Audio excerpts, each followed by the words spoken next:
What's going on, everyone? Welcome back to the Sinterview Podcast. I'm your host, Realize, and this podcast is where we take different content creators and interview them and learn more about them, and so that way you guys learn about them. And today we have a Twitch streamer who enjoys MMOs like World of Warcraft and have came up to where he is today, streaming solely Pokemon Kaizo content, and is one of the newest members of the Upload Gaming stream team. We have StreamingFalcon. Hi, Sin. How you doing? Oh, it's right now it's almost 10:30 for me because I was like, I am completely ill prepared. We're thriving. When we were planning this, and you said that I said, "Is Sunday good for you?" He said, "Yeah. I just got to work earlier in the day." I'm like, "Shoot, I don't know if I should give him some leniency or not." But I figure this man's professional. He's got it. Yeah, I can be professional enough. That's what it comes down to. I can make sure I'm somewhere where I'm supposed to. Will I be prepared? No, absolutely not. Because just as a heads up for the people who are watching or listening, I completely forgot about this until Falcon sent me a message saying, "Hey, are we still good for tonight?" And I just got home and I was like, "Oh crap, that's happening today." I was like, "Oh yeah, just give me a sec." So I quickly ate the food that my partner Kate got for me for dinner, and I quickly wrote up some of the segments and all that other stuff, and I was like, "All right, you know what, this will be fine. This might be one of the most scuffed ones that I'm doing, but at least I didn't accidentally click the going live button like I've done." Oh man, I almost did that. I stopped myself just short, and I forgot that you've done that before. But Yeah, in all seriousness, man, like no, thank you for having me here. I super appreciate it. We don't need anything, and we got this. We're just gonna talk. yeah, exactly. Like didn't you recently hit like 1,000 followers or something like that, or am I just losing it?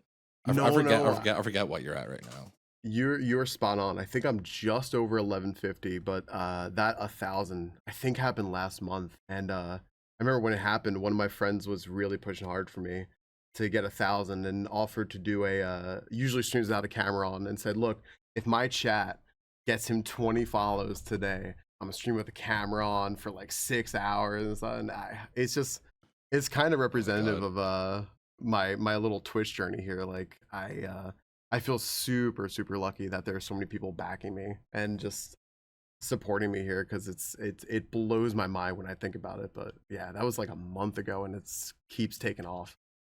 Yeah, so I guess quickly for the other people who are watching, just give the people like a quick brief intro of what you do on your channel and all that other stuff. Yeah. Well, I started playing Kaizo Ironmon, which is a super hard one Pokemon challenge a year ago. I just celebrated my 1 year of playing it, and I absolutely love it. I usually stream kind of midday East Coast US time, and I go to about the early evening hours. And my favorite part about it is I just get to hang out with people. I just get to chat. I just get to learn about people from all over the place, while also playing this insanely hard Pokemon challenge that I heard Benjamin 10 talk about when he was on. The creator of it was called well, he still is, I Ate Your Pie, and it took him something like 8,000 attempts to beat this game, and each attempt ranging anywhere from like 2 minutes to 10 hours. And I just love it. I've been streaming on Twitch a lot longer than just 1 year, but once I got into this little community here, I said, you know what, this is the place for me. And a year later, I'm not sick of it even a little bit. I keep getting other people into it, which blows my mind, because I used to be like, yeah, I got into this from watching I Ate Your Pie. I remember he'd open up a notepad on his computer, and I saw him designing this game. Like, okay, so here's the standard, here's ultimate, here's Kaizo, which is like, well, one of the two hardest modes of it. And he would just be designing this on a notepad, and I thought it was so cool. And I watched him start playing it. Like, this is great. And like, that's what inspired me to play this. And now, a year later from me starting on stream, I have people saying, yeah, I got into this game because of you. And I'm like, wow, that's actually kind of crazy. I never thought I'd hear that. And it never ceases to amaze me. So I love it. I play that Monday through Friday, usually around 4 Eastern, maybe a little earlier. And it's just so much fun, man. It's just so fun. That was actually super brief. Good job. Brief and I are not friends. yeah, no kidding. But yeah, just like speaking on like Kaizo, like I'll be honest, I'm not the biggest fan of Kaizo content. If I'm watching someone who's playing Kaizo, is because I enjoy hanging out in their channel for the most part. Like for example, is you, Ben, for example, when he does end up streaming. And I've been watching more of Ife as well, but he's also been playing a lot more D4 on stream, which I'm super okay with. I am super okay with that too. Yeah, because like I tried doing Kaizo like before. I did like 100 seeds of Pokemon Black or whatever it is. I did the 100 seeds. I was like, yeah, no, that's more than enough for me. I'm done. I don't want to keep doing the worst one. No, I get it. I was like, I'll do one that's not as popular. One thing I always say is, and I try my best, like a big thing is the great thing about the Kaizo community is it's really, really kind of tight knit. Although it's not really like a community at large. It's a bunch of small communities within it, and we are always going out and supporting each other, which is why like I think the majority of my friends I made here are suddenly in Epilogue Gaming. I'm like, oh, that's kind of cool. I tried to like convince a couple of them, like, yo, you should apply to this Twitch team. It's pretty cool. Ben, like he's great. Like, and most of them were just like, yo, all my friends are already in there. I was already gonna do this. Like, okay, and it's great. We support each other. But one thing I always say is, someone like Ife, you just mentioned playing D4. We support friends playing other games. Because most of my friends, when I'm watching on Twitch, are playing Kaizo. It's really nice to see someone playing some D4, playing some Fall Guys, some Mario Kart or something, I get it though. I think that people are either there for Ironmon, which is a bunch of people who are usually like lurking and just want to see like all of a sudden a run goes, you see your numbers rising and like you're doing great, or they just want to talk to you. And I see you a lot, man. You must like me. I appreciate it. I mean, like, where else am I going to hang out, really, at that time? Yeah, who else is streaming at 4 in the afternoon? It's either Kaizo, you playing Kaizo, or some big streamer that I just don't feel like watching. Because, like, a lot of time, when like I follow, like, larger streamers, but, like, 9 times out of 10, I'm rarely watching them unless there's something important happening. But I just, like, keep, like, small tabs to see, like, what's going on in, like, the streaming space. But also, like, just speaking of streaming, because I know you mentioned that you were streaming before, like Kaizo. When did you actually start streaming? Yeah. So without getting too much into my sad story, I lost my job a couple years ago. I think 2 years ago. I was teaching, and 4 years before that, I played a little Link to the Past randomizer on stream, and you have to stream it in order to do races. And so I got my streaming set up all ready for that. And then after I lost my job, I was like, well, I have free time now. I can do this again. So it was like April 2021. I started just streaming a little bit, doing some Link to the Past randomizer races. It's funny. People don't know this, but if you don't stream for a while, Twitch delists you from their directory. You are not available to be seen. So you can go live and you're not live. You have to go directly to like twitch.tv/StreamingFalcon to see me. So I'd be in these races and they're like, dude, you have to stream. I'm like, I am streaming. And the race mods would come into my channel. I'd be like, see, it's me. I'm here. Here's the controller. And they'd be like, oh, okay, he's streaming. And once I got that all settled, I was like, this is kind of fun. Like, I'm meeting people. And August of that year, 2021, I got affiliate. And I made this little community, and I was playing Link to the Past randomizers, speed running races, challenges, all sorts of stuff for a good about a year or so, until I fell into Kaizo because racing is great. Yeah, man, it's racing is great, but one is, I mean, you are like in sweaty mode. Mhm. But two, when you race against people, you're competing against them, and a lot of people are not the nicest when you're competing against them, you know. And that's not why I'm sitting here streaming. That's not why I'm doing this. You know, I want to make friends. I want to hang out with people. Mhm. So at least when I play Ironmon, like it's kind of like golf. Like, you know, I'm playing my game, you're playing your game, whatever. Like, we're all rooting for each other. You know, someone gets like a birdie or something, you're like, hell yeah, man. You're like, let's go. So once I started doing that, and I saw that that was the case. I'm like, oh yeah, screw Zelda. Yeah. Like I love it, man. This is one of my favorite games ever. Like easily like top 3 Link to the Past. But like we're gonna leave that behind. So Yeah, I guess just touching on Zelda, I guess, since obviously you're a fan of the Zelda content, and you said that you were playing Tears of the Kingdom right before we started here. yeah. What's your current thoughts on Tears of the Kingdom actually?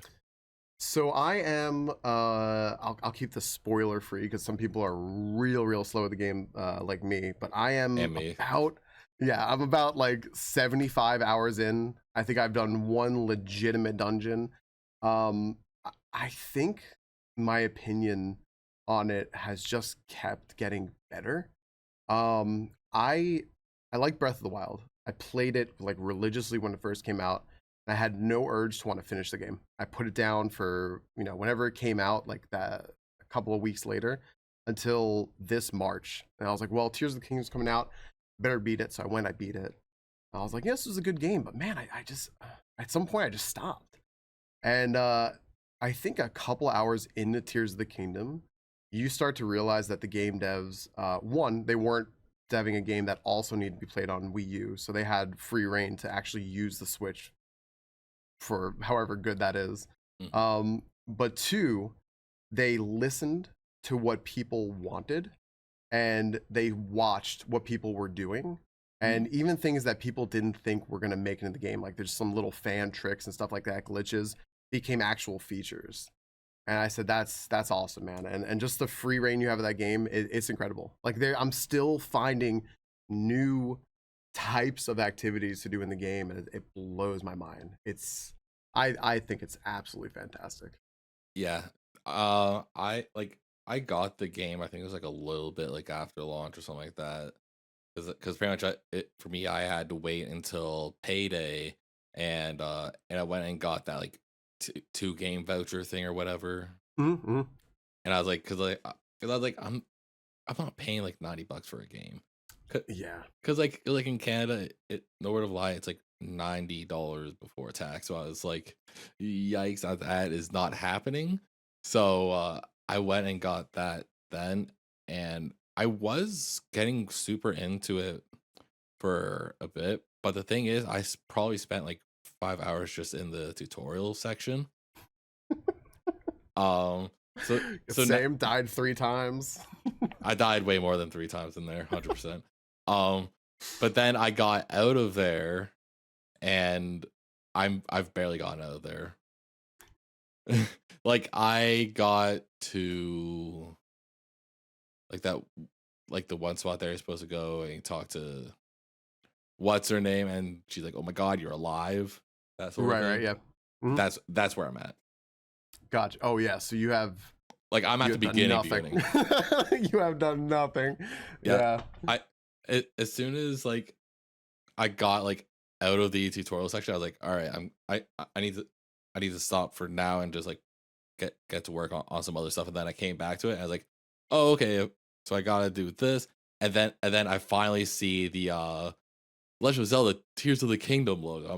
Right. I'm like, brother. I I spent call all that that time. the I call it the old like Square Enix like debated intro, like where all their RPGs, you know, you'd go through like 10 hours of something, and then all of a sudden it would be like, "Yo, welcome to Chrono Trigger," and it's like, "Oh my gosh, what is that? I thought I just played the whole game. Yeah, What is pretty this?" much. And it's I think it's great though because if you're that early in, I think you can jump right back in, and Hmm. kind of do whatever. But it is really good because I'm not playing Street Fighter 6, but I know a lot of people are. I have D4, but I barely played it, and I'm just doing a lot of stuff like off stream, and I'm like, well, I don't want to lose Tears of the Kingdom, but I think it's great that it's a game that you can jump back into. And it's just that's just the nature of the adventure. Like everything's marked nicely. You can just keep track of stuff. If I know I'm gonna put it down for a few days, I'll leave like pins in it and stuff, and like we're good. So, but I mean, I love it. I just realized also I'm like nerding. I'm wearing a Zelda shirt like Oh my while I God. was playing Tears of the Kingdom. Of It's course. half of. Why am I not shocked about this? I got excited before I heard there were rumors. The rumor mill has officially swirled into mainstream news that apparently they're very close, Universal and Nintendo, on a deal to make a Zelda movie. Oh yeah, I So think I saw that on Twitter actually. yeah, I'm like, ooh. And then that also reminds me of like those like fake like fan trailers or whatever of like the live action one. Yeah, some of them are really good. It was terrifyingly good. Like Yeah. they had like Tom Holland playing Link. I think they had Emma Watson as Zelda. And I was like, this looks way too good. I don't like this. Dude, I love it. I mean, it's kind of like a strike when the iron's hot thing, right? And I mean, Super Mario movie just exploded, and I haven't seen it. I'm gonna see it one of these days on like Prime Video or something. But everyone I know who's seen it, who I haven't met that many people who didn't like it, but they all say this was an okay movie. I liked it, and that's it. And I'm like, okay movie. I liked it, and yet destroys the box office because everyone just had to go see it, right? Because it's the IP, and that brand brings people. So I mean, why not do Zelda? Yeah, exactly. Like when it came to the Super Mario Brothers movie, like they knew that it would get all the older fans that were playing like the original one, so people who are in their like 40s, 50s or whatever at this point. Yeah. And then it would also get the people who are currently onto Nintendo consoles, as well as all the children, because of course the out are going to bring their children with them to go see this. And because of that, I think that alone was what made the box office blow up like that, as well as having like, I'd say, a really solid cast of like Jack Black. I would show up every day for Jack Black, as well as Seth Rogen, which it's really weird for me not seeing him as Donkey Kong making some sort of weed joke. That's actually pretty incredible. I get that too, man. Like I think we all were pulling for I hope I'm pronouncing that right, but Charles Martinet, right? I think we were all pulling like, oh come on, man, he could do long form voice acting. We know that he's done it before. Like a lot of us who got Super Mario Galaxy when it came out, got that like voicemail from GameStop with him talking for like 10 minutes about the game. Like, oh, this was so hype. And then it's Chris Pratt, right? Like kind of insulting people from Brooklyn a little bit, but like it's but it's Chris Pratt. And like everyone knows, you got to get the stars. So I get it. I get it. Yeah, like I was able to understand the reasoning for casting like certain people for like these like main characters in the movie. Like like you mentioned about Chris Pratt, that one's like a no-brainer, especially with how much people were like watching like his like movies and whatnot. And just because he's such a big name, I'll be honest, I went into it super unsure about how he would be how he would be voicing everything, but honestly, it wasn't bad. So I'll take your word for that, because I'm also kind of like a little like, how's this gonna be? But at the end of the day, I just want I want a Mario movie. I don't need like John Leguizamo and the weird, creepy live action Goombas. I mean, I like that movie. It's kind of guilty pleasure, but of course, the original live action Super Mario movie is the equivalent to Sharknado. Right. I'm the type of person who went to go see Snakes on a Plane when it was in theaters, and I'm here for that kind of nonsense. So yeah. I don't think I actually watched Snakes on a Plane. I feel like that's because I have such a fear of snakes. You didn't want to see it then. Yeah, Don't even. like literally no word of a lie. I think it was like last summer or something like that. I ended up going on a walk with Kate, just like on like a trail or whatever. I saw like a little tiny garter snake. I freaked out, turned around, and started walking back home. I remember hearing this story, and then Ben dubbed you Indiana Jones. Have you Yeah. accepted your role? No, absolutely not. Oh, I well, I don't have a whip. I don't have a fancy hat. I do have Indiana Jones and Fortnite, but that's about it. oh, that's fair. That's fair. I mean, a fancy hat, all right. I'm surprised you don't have a whip, but that's for Yeah. later. Yeah. With the movies though, I actually think I actually think it's quite interesting though, because I think that you point out children, right? And Mhm. how they, there's a cartoon, right? Um Cartoons and children, like, go hand in hand. I'm actually kind of wondering though, with if there is actually going to be a Zelda movie. I think they said live action, and Mhm. I was like, huh, I wonder who that appeals to, because like Goofy, Mario movie, all the wacky voice and stuff, like the Peaches song. Like apparently the kids at the school where I used to work at are just running around blasting Peaches, like still Yeah. to this day, just like all Peaches. And I kind of wonder though who a live action Zelda movie is going to cater to, because I know that Nintendo still has that magic that really really really draws in kids. Mhm.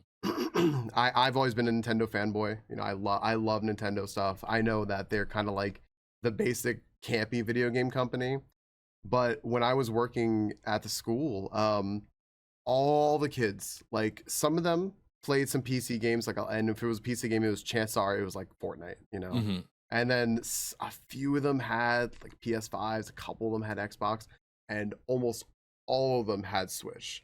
And they loved it because they could have it handheld, like, like us with our Game Boys in the back of the car, right? Mhm. Like, and I was like, oh, that's it. Like they've got the young generation now again. Like this is how Nintendo keeps doing that. Yeah, Um, exactly. It Genius. I feel like it's because they know that most of their consoles, especially if they look at like previous generations, they've done the best as like handheld consoles, really, for the most part. Yeah. It, Yeah. it, the only console I think that really didn't do good is like the Wii U, but Yeah. that's the Wii U. Um, Right. but like having like especially with the Switch, like they knew how well the Wii did, and they know Mhm. how well like the 3DS and all that other stuff was doing as well. So they're like, we need something that can be used at home as well as on the go. So that Yeah. so like just doing that alone and like innovating like the game space like that way, so that way it could be used more than just in like one specific area. Like Yeah. like I feel like ever since like the Switch dropped, I feel like Valve was probably working on the Steam Deck for like probably the longest time too. Yeah. The Steam Deck's great.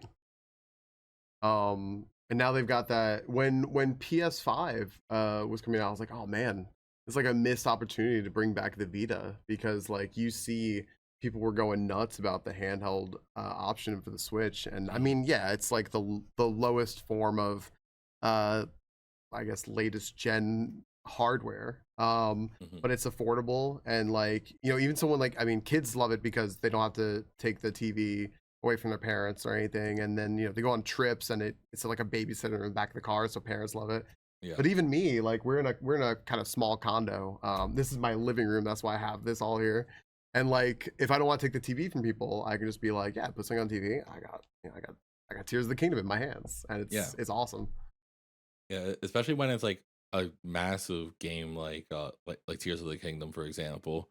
Yeah. Um of course one thing I wish Nintendo would do is like finally drop like a Switch Pro or something like that, you know.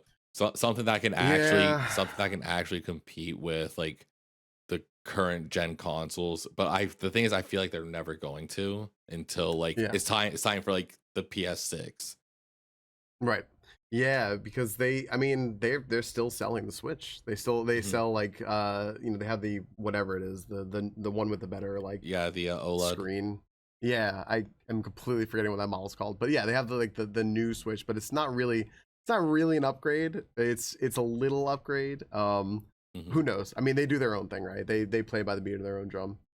I was Yeah. uh I was equating them to fast food, and I was like, PlayStation and Xbox are kind of like KFC and Popeyes, and they're battling like who can have the best like fried chicken. And then you have Hmm. Nintendo, which is just like McDonald's, like, yo, we got a Happy Meal. Like, you can just have that if you want, man. It's like, yeah, we they just do their own thing. yeah, they're like, we got chicken nuggets. That's right, man. You want nuggies? We got that, man. Yeah. We're not we don't have a chicken sandwich. You could put it on your burger. I don't know. I mean, they do have chicken sandwich, and like low key, Oh, wait, they do, like, yeah. yeah, and like in Canada, because I believe this isn't something that's in the States. There's a junior chicken, which is like a mixed chicken, but like it has like a little bit like some more spices to it. Hmm. Um, and it's so good, and it's like the same price as like a McDouble. I'm like, yo, this is hot. I'm kind of a little sucker for McDonald's every once in a while, and I have a Yeah. friend who's a manager of McDonald's in Canada, and it's serious business too. Like, he has to travel like all around Canada to the US for like training and such. But he keeps telling me all this stuff they have in Canada. I'm like, yo, there's a, a chicken parmesan sandwich or something up in Canada that they had like a couple years back, and they brought it over here for a little bit. It's like, I don't know, man. I don't remember that one. Canada sounds like the Wild West of McDonald's. I have no idea what's going on, but it Hon- sounds crazy. Honestly, it might be. It very well could be.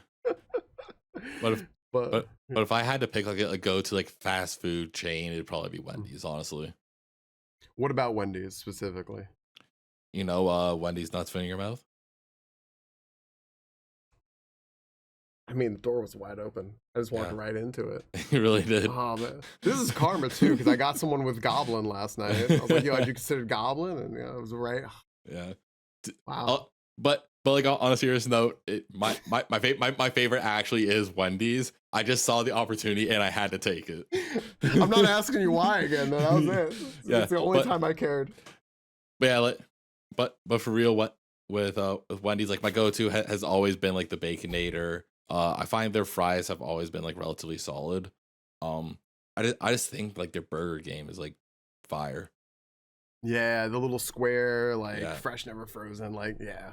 yeah, I used to it's be a big awesome. sucker for those little mini Wendy's burgers. They had like a small version that was like $1, but you just put whatever you Uh-huh. want on it, and they wouldn't charge anymore. And I was like, broke college student. I could just hack the Yeah, system. I saw the Matrix, right? It's not numbers anymore. It's just all these little yeah. cheeseburgers that are cheap. Everything makes sense. Everything made sense, man. Yeah. The funny thing is when I was actually in college, I think this was like my very first year. Um, I originally went to school for for electromechanical engineering, but then I dropped out because I didn't want it. Um, but but during one of the I think it was exam study sessions I had with like a bunch of my buddies, we all went to McDonald's. I bought 10 McDoubles. I ate all of them. Did you shit? No, okay, never mind. Every single one. They're all mine. Immediate answer. Yeah, that's it. Oh Yeah. man. It was fire. But like I took like two of them back home or whatever and just saved them for the next day, and it still tasted the exact same. So I was like, so either something's not right here or they just last longer than I think. Right, like this is either like good or really bad. Like, I can't decide. Yeah, it's like I'm flipping a coin at this point. Right. I okay, so I did something kind of similar on my let's see, what was 19th, my 19th birthday was the end of my first year of college. I had just finished. It was on that day. I had one exam. I just had to finish this to finish the first year, and I was done. And I used to go to a school that was like an hour drive away, like each way. So I was going there. It was like almost like a borderline hurricane. It was just an awful day. And I'm like, oh, this is my birthday, man. Like, I'm complaining. I take the test, and the teacher graded it on the spot. He was like, do you want your grade right now so you don't gotta wait? I'm like, yeah, that's actually kind of sweet. We did it on the spot. He's like, yo, you passed, like, flying colors, good job. I was like, oh, so thank you so much, man. It's my birthday. He goes, oh, well, happy birthday. Like, be free, right? And I walk outside, and all of a sudden, I swear, like I see this like ray of light, and the clouds start parting, and I'm like, the rain's clearing up, and now it's suddenly a gorgeous day, and I'm so happy. I'm like, this is the best thing ever. And I haven't eaten. I'm going to Wendy's. I'm just doing whatever I want today. And I went to Wendy's and I got just a bunch of those little like stupid burgers and stuff. And I just stuffed my face. I'm like, it's my birthday. No limits. Let's go. I was so sick and dead after that. just absolutely done. And that was the last time I had Wendy's for like 15 years. Oh my God.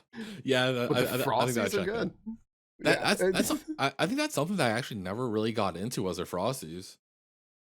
So coming from New York, I think it's a time-honored tradition, and I remember hearing one of our EG buddies here, Resident Nate, talking about this because he said, I'm ordering a burger with fries and a black and white milkshake, and I'm like, oh my gosh, that's the most New York thing you can do. Is just a burger, fries, and milkshake, and you take the fries and you dip it in the milkshake, and that's it, and like you just shovel. And I am a huge sucker for that. Like if you give me like one takeout thing to do, I want fries and a milkshake and a burger, and I want to shovel it. It's delicious. So now that actually just gave me another question. Just a random question. If you were on death row and you had one last meal, what would it be? Chicken parm. I'm Italian above all else, and that's a very American Italian thing. But you just give me a bowl of like spaghetti with chicken and melted cheese, and I'm the happiest person on the planet. Yeah, that checks out. I actually really love chicken parm. Oh, it's such a perfect food. I pity those who don't like it. Yeah, right. Like the closest thing to like Italian food I ever really have is like going to Eastside Mario's. With I heard the name Mario. I'm in. Yeah, Mamma Mia. I guess it might just be a Canadian thing. I don't know.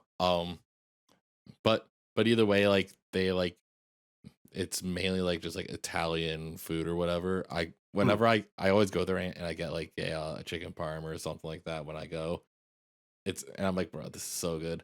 But the thing is with that specific restaurant is they always have they have like something where you buy like a meal and then you get like unlimited bread and a salad. So the Olive Garden deal. Yeah. So essentially what I do is I fill up on only that and then I just take the whole meal home. That's the way to do it, man. It really is. You got to get that value. Yeah, and then all I do is I eat like some of it so it looks like I was trying to eat it, and I'm like, I'll take a box home. Don't let him know I'm gaming the system. Exactly. Oh no, I was just gonna say, I birthday this year.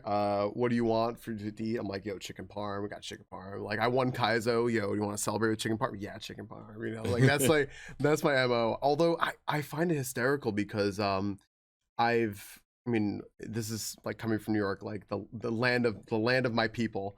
You know, it's like there's Italian food is everywhere. It's just like every corner there's some new Italian place with some like Italian dude's name, right? And I've met so many people though who don't know even the most basic Italian food, and it's weird to me. But I realize like, well, why would they? You know, like there's not a whole like large Italian population in like, you know, like Cincinnati, Ohio, like at the outskirts, the edge of Cincinnati. Or I remember one of my friends said she was visiting her family and she goes, yeah, we're having some Italian food tonight. I'm like, oh, what is it? She goes, I've never heard of it before. I don't know if I'm pronouncing it right. It's baked ziti. I don't know what this is. And I was like, what do you mean you don't know what that is? That's like the most basic thing on the planet. It's just pasta, sauce, and cheese. And she goes, oh, that sounds good. I'm like, yeah, it's really hard to mess up, you know? Yeah. Honestly, I don't think I've ever actually heard of that. I'm sorry if I just inadvertently made fun of you. No, you didn't. Like I know spaghetti, linguine. Yeah, it's the same. It's all like the same thing. It's like all if just you go to Taco pasta. Bell. Yeah, it's like if you go to Taco Bell and everything's just like some sort of tortilla, just in a different shape. You know, that's what Italian food is. Like some sort of pasta with some sort of cheese on it, and then there might be a protein. And just what shape is it? So easy. And then the sauce. And then the sauce. Yeah. Funny thing is when my mom was with her ex-husband, he had he was like good buddies with like an Italian family. Every single time I'd go there, they would just fill me up with food. And one thing that they Mhm. made that I loved so much was a homemade potato pizza. Potato pizza. Yeah. Okay, so I had never heard about that before, like a couple years ago. One of my really good friends that I met actually through Zelda speedrunning. One of the good people. It's fantastic. He's like in the Northeast US, and apparently that's a thing up there. And I guess kind of based on where I found out where you are and stuff like that, I guess it Mhm. just spreads because that is not something I ever heard of. Like potato pizza, it just sounds like bread and potatoes. I don't know what that is. I mean, honestly, it kind of is. But like but like what they would do is they would just take like a potato fucking and they would just like cut it into like their like thin slices and whatnot, put it all over the pizza, put like some I think it was like garlic and other stuff on it. I don't even know what they put on it, but oh my god, it was so good. It sounds good. It's not. There's no like red sauce, right? It's just like No, like you said, garlic, like probably garlic and oil or something. yeah, it was like it was definitely garlic and oil for sure. Honestly, I don't even know what else they would have put on it. I think that might have been it. But Sounds really good, dude. If you it was want, we so could do a good. buddy cooking stream. Like I'll do that with you. Oh my We'll god. figure this out. That would be we'll, wild. we'll figure this out. I want potato pizza now. It does sound good. Yeah. There's that I pizza snob thing. Oh, so sorry. Go ahead. I was just gonna say that I think they actually they like did like the dough like homemade and everything as well too, which is kind of crazy. Oh, that sounds It sounds went really good. hard. Dude, whenever I'm this is where I become a bad Italian. I'm so bad at making dough. It's hard. Like once Hmm. people get the hang of it, I understand why. Like I remember like Italian grandmother hands are like huge, right? Because they are Hmm. just like working them and working dough, and I'm like I would lose an arm wrestling contest, I'm pretty sure, to any of my grandmothers. Like that's it, I'm done, because it is hard, and then just getting it just right, and like apparently it can't be raining, and there is just all this nonsense that goes into it. But the payoff, um people who haven't had fresh pasta before, like not dried, just like made that day, maybe refrigerated and like thrown into a pot of water, or like fresh dough, Hmm. you it is worth the time and effort. You need very little to do it. You can do it all by hand. It is so worth it. Yeah. It's fantastic. Yeah. I all right. So I just actually found a an authentic Italian potato pizza recipe. Pretty much it's olive oil, sliced potatoes. See what else was there? Only traditional pizza. Yeah, there's like no like actual sauce. They had like rosemary, cheese. Hmm. Uh, yeah, it's so good. See, I can believe this too. By the way, wait, quick aside, pineapple or yay or nay? That one's like a tough one for me because I if I'm ordering a pizza for myself, I won't put it on there, but I'm not gonna say no to a pizza that does have it. I'll just eat it regardless because I agree. if I'm not paying for it, I'll eat it. And it's free pizza. What am I gonna complain about? Pizza is a blank slate, and you do whatever you want to it. Hmm. But I was gonna say that's actually funny because you said authentic Italian. I'm like, authentic Italian potato pizza. What is like? Yeah. But I know that my family like comes from northern Italy, which is right by France. So I actually have some Oh. like French answers too. And those flavors you're mentioning, like the rosemary, I can see that. I can see that kind of melting over. It's very Hmm. funny seeing the difference between like cooking from the north of Italy versus the south of Italy, like much Yeah. less fish, much more like these kind of French influences and sauces. So I'm down for all this. I love cooking. I almost became a chef, and now I'm playing Pokemon every day. So Yeah. You, yeah. Dreams of being a chef. You became a teacher, and now you're playing Pokemon for a living.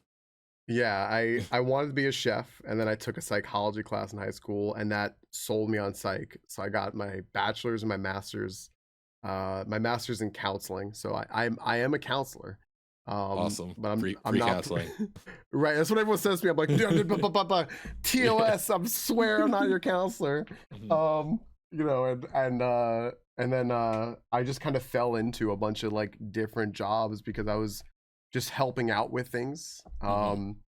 And then where I was helping out with things, like while I had some time, they were like, "Hey, we really like you. You want to work here?" I'm like, "Sure." And but I think that's really neat because I got to see all these different worlds, like all this stuff that people do that I didn't know they did. Like I got to learn how hard my teachers worked, and Mhm. man, is it hard! Like you're never done, and just because you have time off in the summer doesn't mean you're done. Yeah, no. Um, you come home and you're still working. I worked at like a daycare center for older adults with dementia, and I got to see like I didn't know those existed. That was so enriching and rewarding. So streaming was actually kind of a weird natural progression for that Yeah. because I now get to I get to hear about what people's jobs are, which is neat. Like my friend that I made here works at a factory where they make like those rolls of tape you have, just any roll of tape you have. And he goes, "Did Yeah. you know that's just one long roll that you cut up?" I'm like, "No, that's great." You know, like, and someone has to do that. Like, I think it's cool. But I'm also just meeting people from all over the place, and that's so freaking cool to me. Like, I've barely left home. I went from New York to like DC, and now I'm talking to people from the other side of the world, and that just like blows my Mhm. mind. And then you're also still dealing with children on Twitch. That's right. Yeah. I realized that some of the students that I taught, I told them that I like to watch Twitch because I wasn't streaming back then, and then Mhm. like when I was leaving, I told them that I'd started streaming, and they were like, "Yo, what's your name?" I'm like, Yeah. "No," like no. When you're in college, you can know then. That's Yeah. fine. I don't really care, but like, nah, man, because I don't think I've said a naughty word once today on here because I forgot to ask you if that's okay or not, so I'm keeping it Yeah. PG.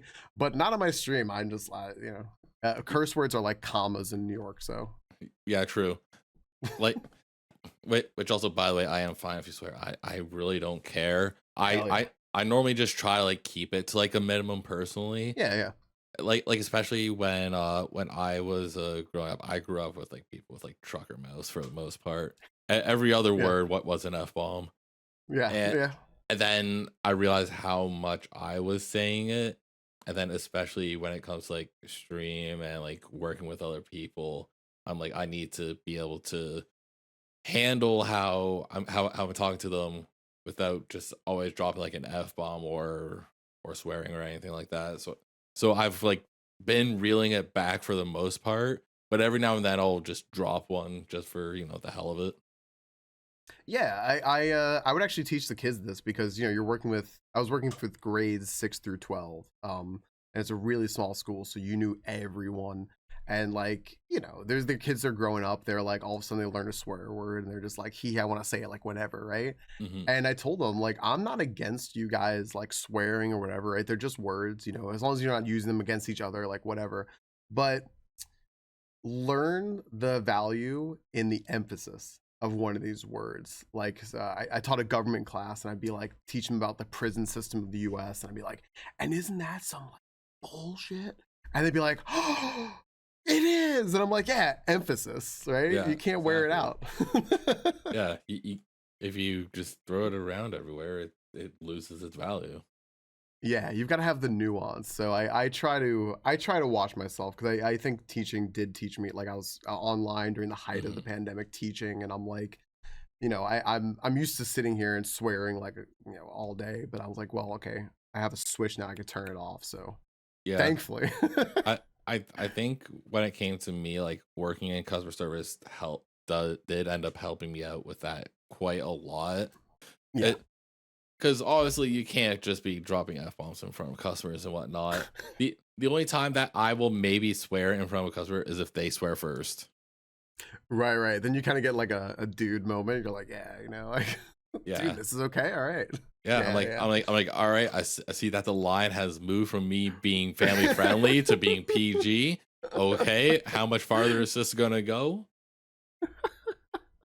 I do like that. That's actually very, very highly developed people skills that I think part of why I uh I've kind of shaken off my imposter syndrome Mhm. about like having some form of success on Twitch and like accepted, okay, maybe I'm good at this. I attribute a lot of that to my background in therapy because some people are natural people, like they can read people, they understand like that cue that you mentioned about like, okay, the Mhm. goalposts just move back because this person's weird is actually not inherent in a lot of people. Yeah. But I was taught to be a professional people person because that's what I wanted to do. I was like, wait, you mean I just get to like talk to people and be cool and try to help them with stuff like that? What sounds better than that? And I feel Yeah. like even though I'm not a therapist right now, I'm still using that, and none of that went to waste because I get to talk to people all day, and I freaking love it. Like it's fantastic. Yeah. What one thing I am actually kind of curious on, since you're mentioning your background, is has there ever been a time like someone shows up in your chat and then they're saying things which triggers something in your head that's like they might have something wrong with them. Yeah, that's happened before, and some people have been pretty outward about that. And I know generally this isn't a rule, but generally when people are very outward with that, it's you have to worry less about that than when people give like subtle signs like, oh shoot, like something might not be okay. And I've actually I've done like actual like wellness checks like, hey, you good or whatever, because I know that legally I had to.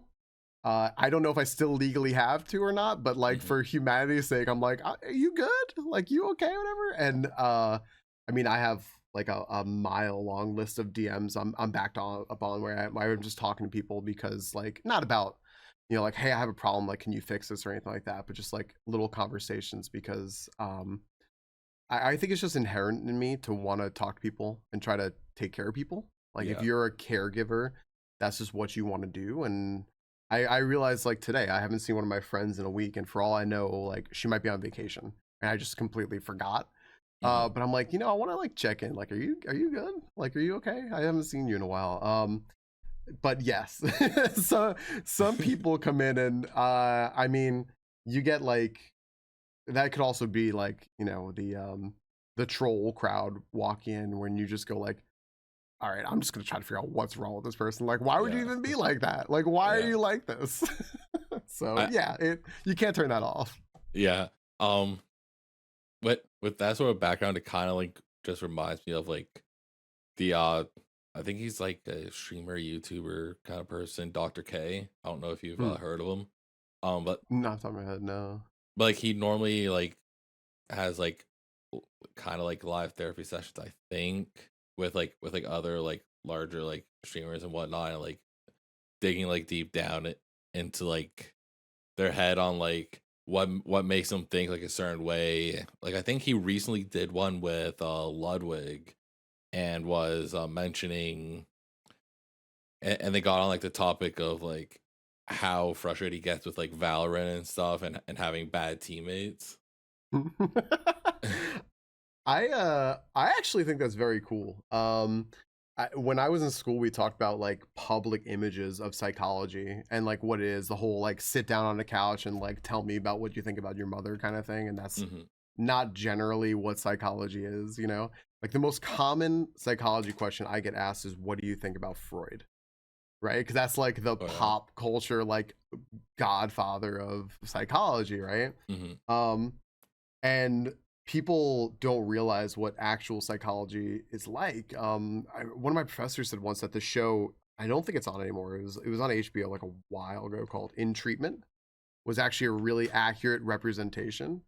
Um, and I think it's cool though, as long as there's like consent being given by these streamers, like, yo, you want to analyze me on stream, to actually make this a little more mainstream if it's Hmm. handled in that way, because frankly, like I think all of us could probably benefit with a good therapist. And I do mean a therapist that's like right for you, because it's okay to shop around, because Hmm. some people will not, like, like I had to tell some of my patients like, I don't think I'm right for you.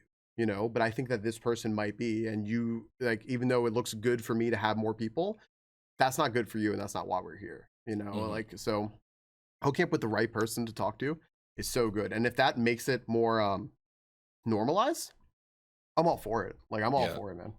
Yeah, like I'll be straight up. Like, I had a therapist at like one point because I was at like a super dark time where uh things happened and I might not have been here, pretty Yeah. much to put it lightly. Yeah, yeah, yeah. And so then I ended up going to therapy for like, I think it was like a couple weeks or something like that. But then I don't think that, like, I'll be honest, I don't think that therapist was like the right one for me, but that was really the only one that was around. So then I definitely lied. I said, "Oh yeah, I feel great now." Yeah. And That's the that, thing. yeah. That's what's so tough too, right? Like, I always said, like, man, I wish that in school, like, aside from like math and stuff, they taught us like life skills. Like, okay, like, Mhm. how do I do my taxes? Like, how do I actually like find a job and stuff? And then also, like, how do I take care of myself? Mhm. And that was a big thing that, I mean, I always worked psychology in my classes, so I got to design all these like kind of crazy weird classes, but I always said like, "Hey, can I put psychology in this?" And they always gave me the like thumbs up. They're like, "Yeah, you're Yeah. our psych expert." I'm like, "Sweet." And I always told the kids, I'm like, "When you go into the future, like, don't be afraid to take care of yourself, and always, always, always, if you're looking to get therapy, make sure that you find the right person, because there are Mhm. a lot of therapists, like, some people are just bad. Some therapists are just awful, but like, also some therapists just aren't right for you, and they may not know it. Because if you, like you said, like, if you're just like, yo, I'm feeling great, like, I'm good, like, okay, I gotta take that at face value. I can't say anything about it. Yeah, So exactly. yeah, that's tough though. But it was rewarding. I really like it, and I mean, it makes you think differently, and so I always have that brain going, and Yeah. it's, I don't know. I think it's nice to be able to like look at things a different way. Yeah. What One thing that I wish I did differently in like high school though is because I ended up taking like an extended French program Hmm. where like certain classes were done in French and not English. So I had like a psychology, anthropology class or whatever, but the problem was it was in French. So I barely understood anything that was happening, and I feel like psychology is something that I might have enjoyed a bit more if I knew what the hell was happening.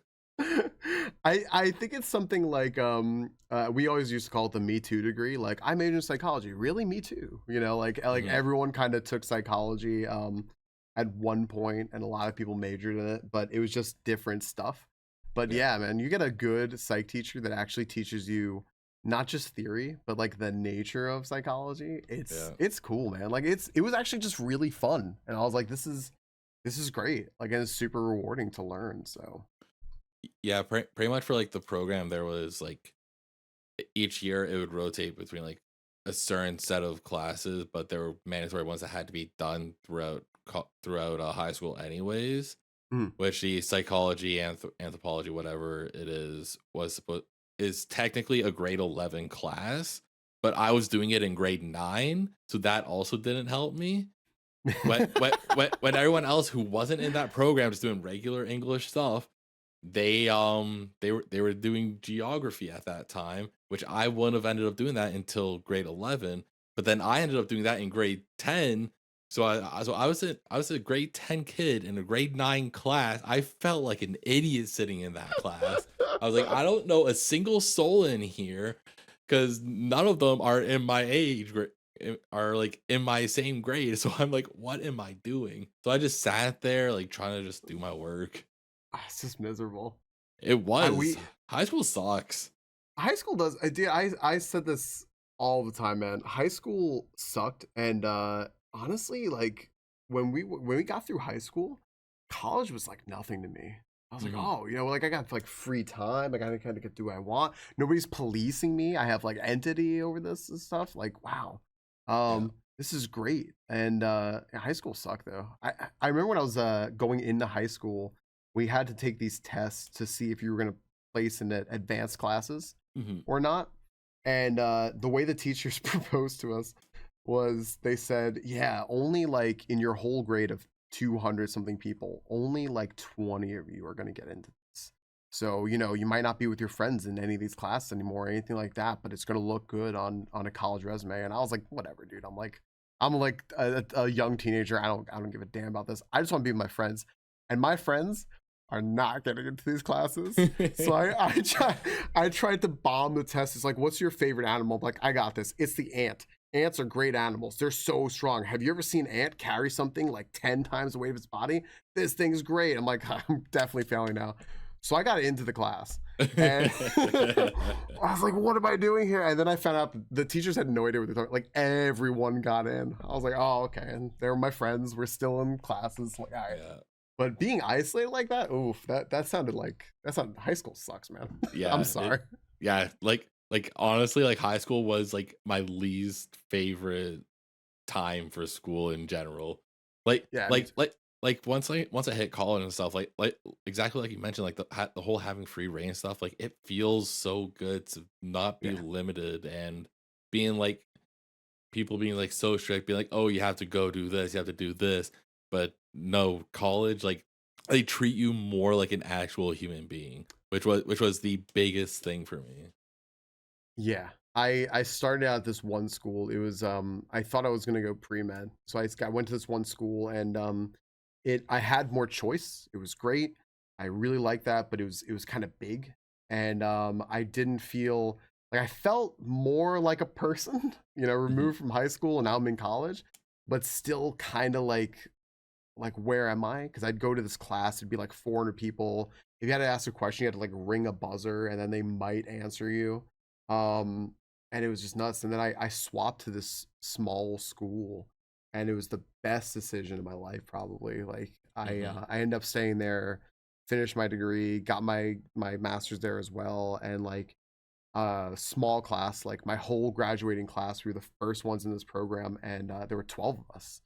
And that was just so cool. Like I made friends. We'd have study groups where like the moms in the group would go out, like bring us back lunch. And I'm like, this is sweet. I get to be an adult, but also like my mom's basically here. This is great. Like, yeah. And it was just so great. Like I now felt like an actual adult making choices, but also having control over my life. And I always tell kids that now. I'm like, yo, if you or people like a first applying to college, like if they tell you like declare a major like right now, decide what you want to do, like nah, figure it out. No. Like take time, because there's no rush for that stuff. Like do the classes that you need for stuff, you know, it'll all be applicable, and then just figure it out.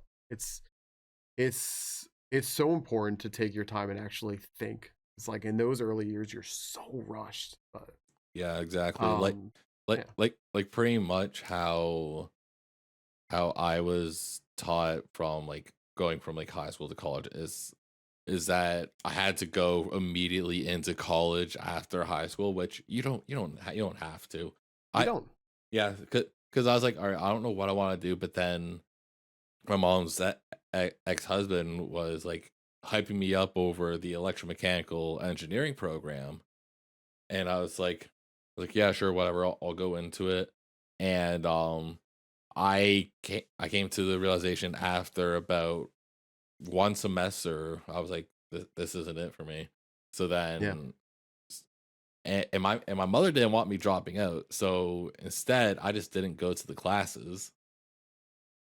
So then after that year, I was like, that's a clear message. Yeah. so then I was like, no, I'm not doing this program. It ain't it. And then I was like, at the time I had like a really huge passion for like music, because I was doing music at the time. I was doing rap music and going into it and all that other stuff. So I was like, I want to learn more about like the background of like music. So I went into music business.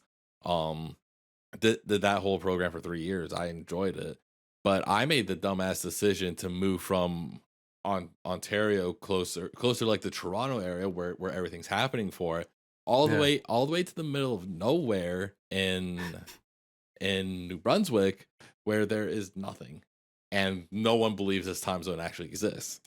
That's why I asked you a little background for the podcast here. I asked him like, yo, are you East Coast time? And he goes, nah, but we could just work on that, because that's basically how I work my life anyway. I went, oh, okay. Yeah. And like literally, if I was like, hey, I'll be live at, I don't know, like 7 p.m. AST, people are gonna be like, what is AST? No one's gonna know what that is. So I'm like, hey, I'll be live at 6 p.m. EST. Like, Right. it just works so much easier. Like there's like one person who I would love to have on the podcast at some point, but he's like a massive streamer and YouTuber and all that other stuff. So that's most likely not going to happen unless this thing blows up somehow. But he's the only person that I would want to work with that is in my time zone because he is in Nova Scotia. So I'm like, brother, please, you have to understand the situation I'm in. Yes. AST. I had to. Oh no, go ahead. I was just about to say it's like the Bernie Sanders meme. I'm asking for your assistance. Right. Yeah, just him walking down the sidewalk. Yeah. I actually, as you mentioned at the beginning that I play WoW. I have played World of Warcraft since the beta of like vanilla, however many years ago that was, and I realize now how that game has, I think, been more in my life than not now, based on age and stuff. Like it is old. But we raid twice a week, and one of our friends was talking about your time zone, and I actually did have to explain to a couple of more like yeehaw time zone Americans that exists, that there are other time zones like that's not like East and then like West. UK time, right? Or like Pacific, anything west, or like then all of a sudden you're jumping across the Atlantic Ocean. Like, no, that exists. Did you know there's one that's on a half hour? And they're like, nonsense. Like, no, it's true. Like, yeah, I think in the EG server actually they're going through like all like different time zones. There's literally some I think in like somewhere around Russia where it's like 0.25 of a time zone. Oh, I don't need that. Yeah, I'm like, there, brother, there's no way. I don't want any of that. So here I am arguing for, is it Newfoundland that's on like a half hour? Or something like that. I feel like it's Newfoundland, I think. Okay. Because I believe from New Brunswick to PEI at least is Atlantic Standard Time. I don't know actually, which I feel like it'd be Newfoundland. I think those freaking Newfies, man. I tell you. I think it is, because I remember a friend of mine who I played WoW with. He would tell us, like, you know, he had to go off of like wherever he lived, and he goes, yeah, I just have to take a ferry for like an hour and a half here, and I'm like, what is happening just to get home? He goes, yeah. Oh yeah, like, yeah. Half hour time zone, like. Yeah, that's Newfoundland, I think. Yeah, so there you go. So there I am defending Newfoundland, and I'm debating Russian 0.25 time zone. I don't believe that's real. That is made up. Yeah, that checks. Till I meet someone from there. Yeah, I also just double checked. It is Newfoundland that is on that half hour. Yes, all right. Because right now, as of right now, it is 11:55 p.m. for Newfoundland. I have a reputation to uphold as not being your standard American that doesn't care about the rest of the world. Like, I care. I want to know. I promise. Yeah, like I realize, like, if you heard any of my family, you'd hear like the coffee water, like the New York accents, right? Mm-hmm. And me, I sometimes when I get really, really hyped, I'm like, yo, let's go, like, you know, I start sounding New Yorky, but I don't generally. I just kind of don't, and it's because growing up, I was just there, like on Ventrilo, like with a bunch of people from like the Midwest US, from Canada, all with different accents. But I remember very distinctly, like just being in awe of my Canadian friends, a whole bunch of them from Toronto, who just knew so much about the US. And like they knew about the US, they knew about US politics, they knew a ton about Europe, they knew all of this world stuff. And we were the same age. I'm like, yo, we're both like 18, 19, 20. How do you know so much about the rest of the world and I don't? And one of them just bluntly says to me, he goes, because we're not American. Like, it's you guys just give a damn about you guys. And the rest of us actually remember we exist in the world. And also, it's the US, so we kind of have to know about you. I'm like, oh, Yeah. So we're cool. He goes, no, you're not. And that's why we need to know about you. I'm like, God damn it. We gotta make sure you guys are still in check. Right, exactly. We need to watch what you're doing because the U.S. is acting up again. Like, yeah, pretty much how I see the U.S. is they're the leash kid. They're the kid that you see at the mall that's on a leash because you know that they'll be running around. The one there at like the Cinnabon just like bouncing around, and it's like they think they're cool because they have a monkey backpack on, but it's like, nah, dude, it's just because this tail is a leash. Like, that kid, that's us. That is us. You're right. Yeah. Fun fact, I was one. I was from one actual experience. Yeah. I was one for a little bit. My mom has told me stories about you know what, when there'd be like those stands with like cans and all that other stuff. I'm the kid that knocks it over. Just to see what happens, kind of thing. Like, yo, that's because I don't know what my rhyme or reason was for it, because I was way too young to even remember any of this, obviously. But apparently I was just a nightmare of a child. I was the kid who took stuff way too literally. Oh, no. My parents would tell me something, and this is such a horrible story, but it's also like extremely New York. My parents would tell me, like, don't let anyone get one over on you. You know what? Like, stand up for yourself, like fight back. If someone spits on you, you spit back on them, kind of thing, right? And they said those literal words, which to this day they still like could not remember why they chose those words. But there was this kid at camp. I was like 8 years old, and he was talking to me. We were arguing about something, and he says like the letter S, and he goes like with the letter S, and he actually spits on me a little bit, right? Like a really close face. I was like, wait, if someone spits on you, you spit back on them.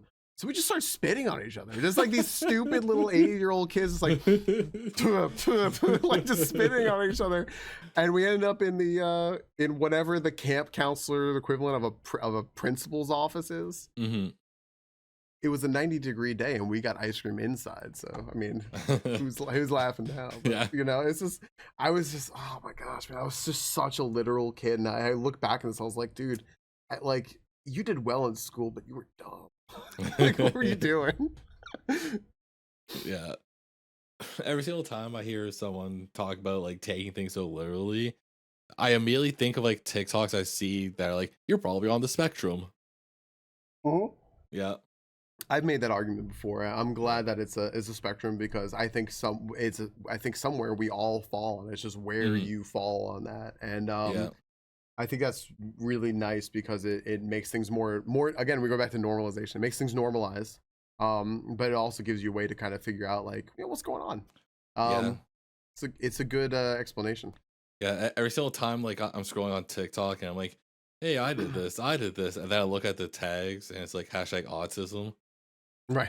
And I'm like, oh no. I'm like, oh no. I'm there. One of our friends was not autism, but she was just diagnosed with ADHD as a nearly 40-year-old adult. Yeah. And she's like, you know, I always felt kind of different. I never had an explanation for it. I never knew like what was going on with me. I have so much trouble in all the like X, Y, and Z situations, blah, blah. And then like the doctor finally just looked at me and says, hey, you know, I don't want you to be upset. Because the thing is, like, it's still, you know, it's still stigmatized to be told you have like autism or ADHD or something. He goes, I don't want you to be upset, but I'm diagnosing you with ADHD. And she broke down crying because she was happy. She finally had a reason for it. She goes, so you mean like this isn't just like I'm not like weird or something? He goes, no, like this, you know, this is just a thing. Like you can't help it. And he goes, oh. It's just like, it just ends up making sense. It does, yeah. So, just speaking on like ADHD stuff, I know like a lot of time there's like a lot of kids that do end up getting like diagnosed with like ADHD.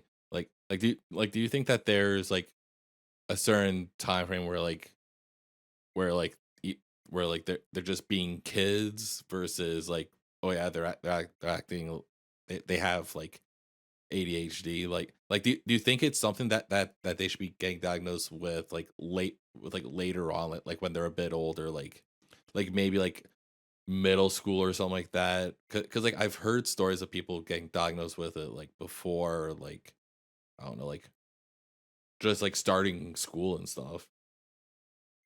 Yeah, that's a very hard hitting question. We were talking about like nuggies a little while ago. This is a real question. Yeah, like man, it's very hard. I think that the short answer is there need to be more assessments. Like you Hmm. assess someone once, but then you assess them again, like give them a year, 2 years, 3 years, whatever, right? But like keep reviewing it. That's like kind of the short answer.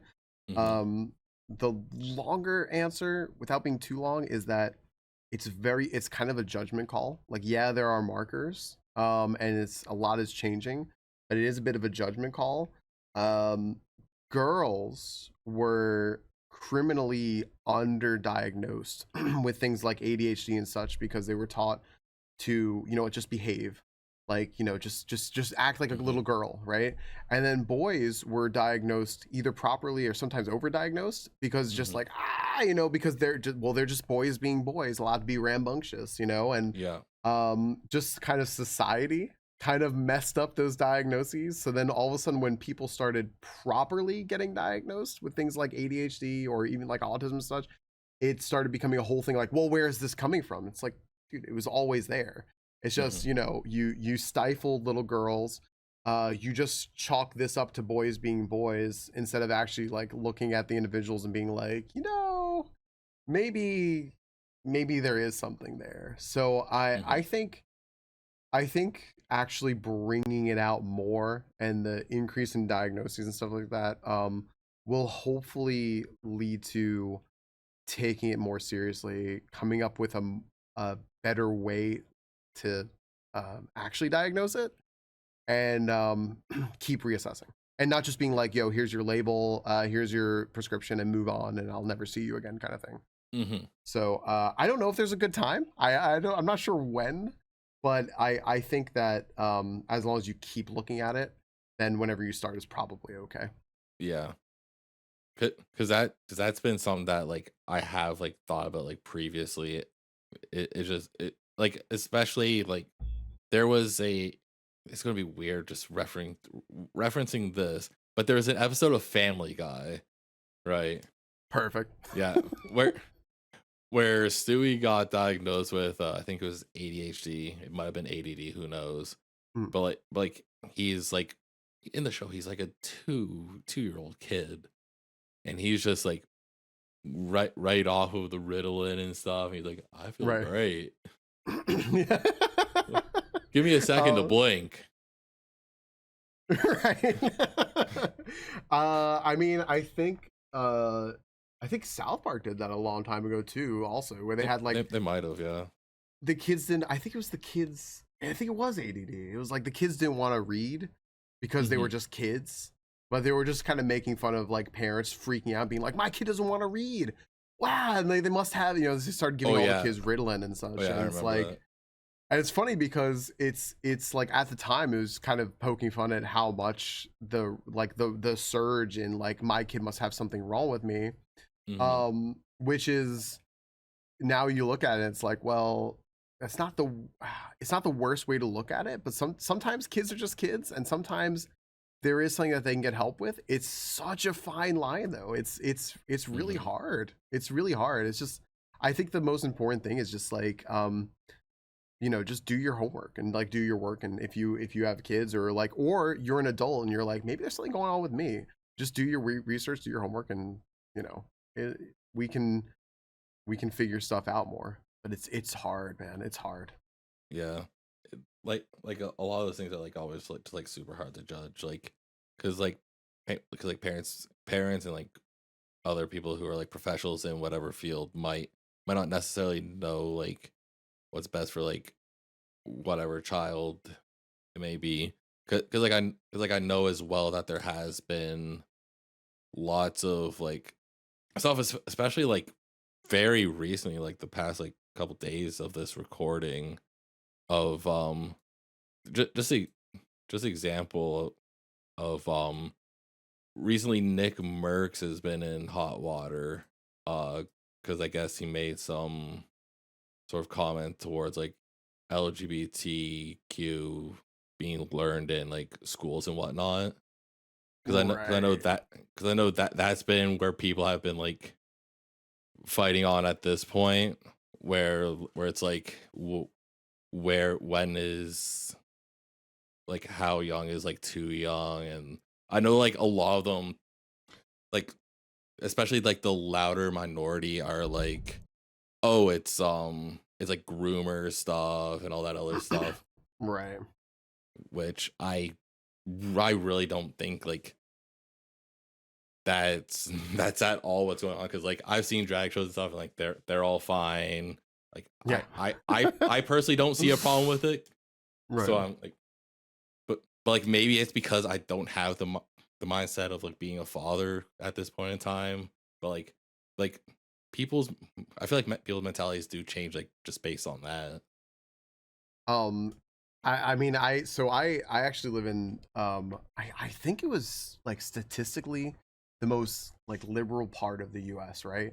Hmm. So based on that, you could probably guess where I stand on this. And honestly, this is something on my stream. I have no hesitation in talking about these things because like I feel very lucky to have a Hmm. platform where we can talk about like real issues, important stuff, and actually hope that you know what, like whether I have like 30 people there or like 100 people there, if I can make a little bit of a difference and like do a little bit of good, then yay. I'm lucky that I have the platform to do that. But like the where I worked at, the school I worked at, we had a high proportion of students who were transgendered, Hmm. and it was 13% of the school, 13 to 15% of the school, and the national average is 2 to 3, right? And that's just students who are out, so you can assume there are more.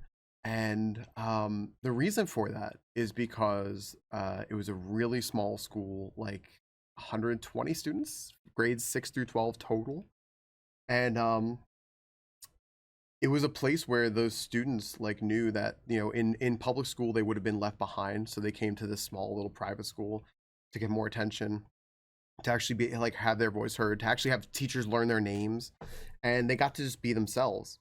And we realized very quickly, and this was interesting to see the older generation of teachers who were maybe in their like 50s, 60s, kind of approaching 70, and then the younger generation of teachers, like those of us in our 20s and 30s and even like early 40s, um, the difference in mindsets and how we dealt with this stuff.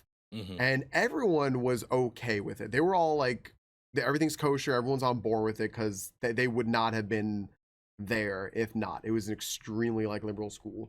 But we realized, I mean, through actual like through actually seeing this happen, that it wasn't like students were coming out and being like, "Oh, I'm trans now," or like I'm gay now, or like they weren't just doing that because they were there and they saw other people doing it because they learned about it. It's just they got to be themselves. They knew that they weren't going to be persecuted for that, right? They weren't going to be hated on. Nobody was going to judge them in a negative way. And some of the students went through a variety of like self-actualization moments that changed over time.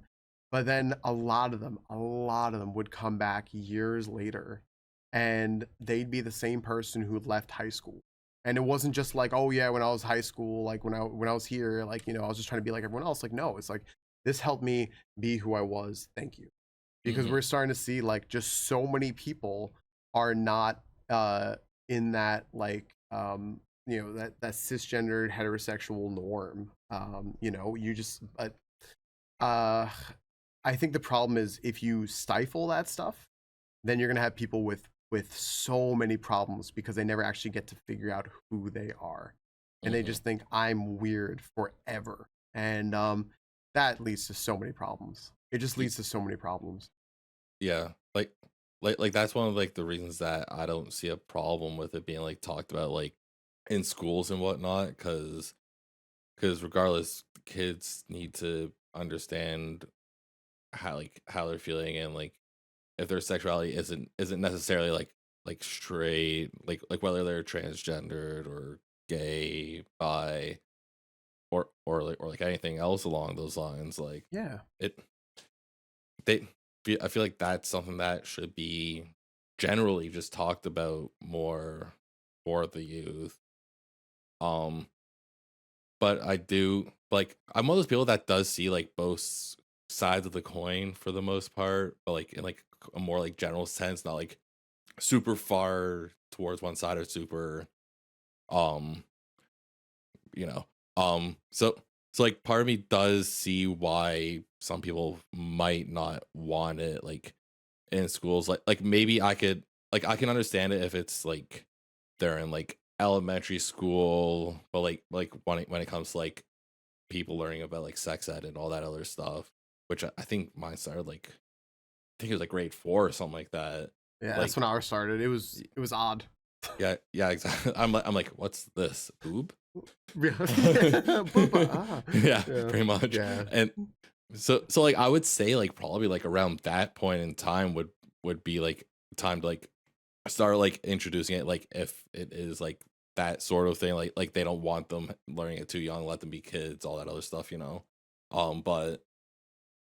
But some people are like, no, I just don't want it at all in the school, and I'm like, I I would like to have it in the school, but I do understand that there is like a point where I think it might be too early to be introducing it, but It's hard too because like you realize that like heterosexual relationships are celebrated all the time because this is mm, just the norm, right? You just celebrate like the story of like the prince and the princess falling in love and this and that, right? And it's like, well, why can't it be the prince and the prince falling in love, or the prince, like, mhm, or the two non-binary rulers, like, and it's interesting too because in a lot of places where they're just like, you don't do this, like you can't talk about it, right? It's like, well, what happens when a student comes in and they have like two dads?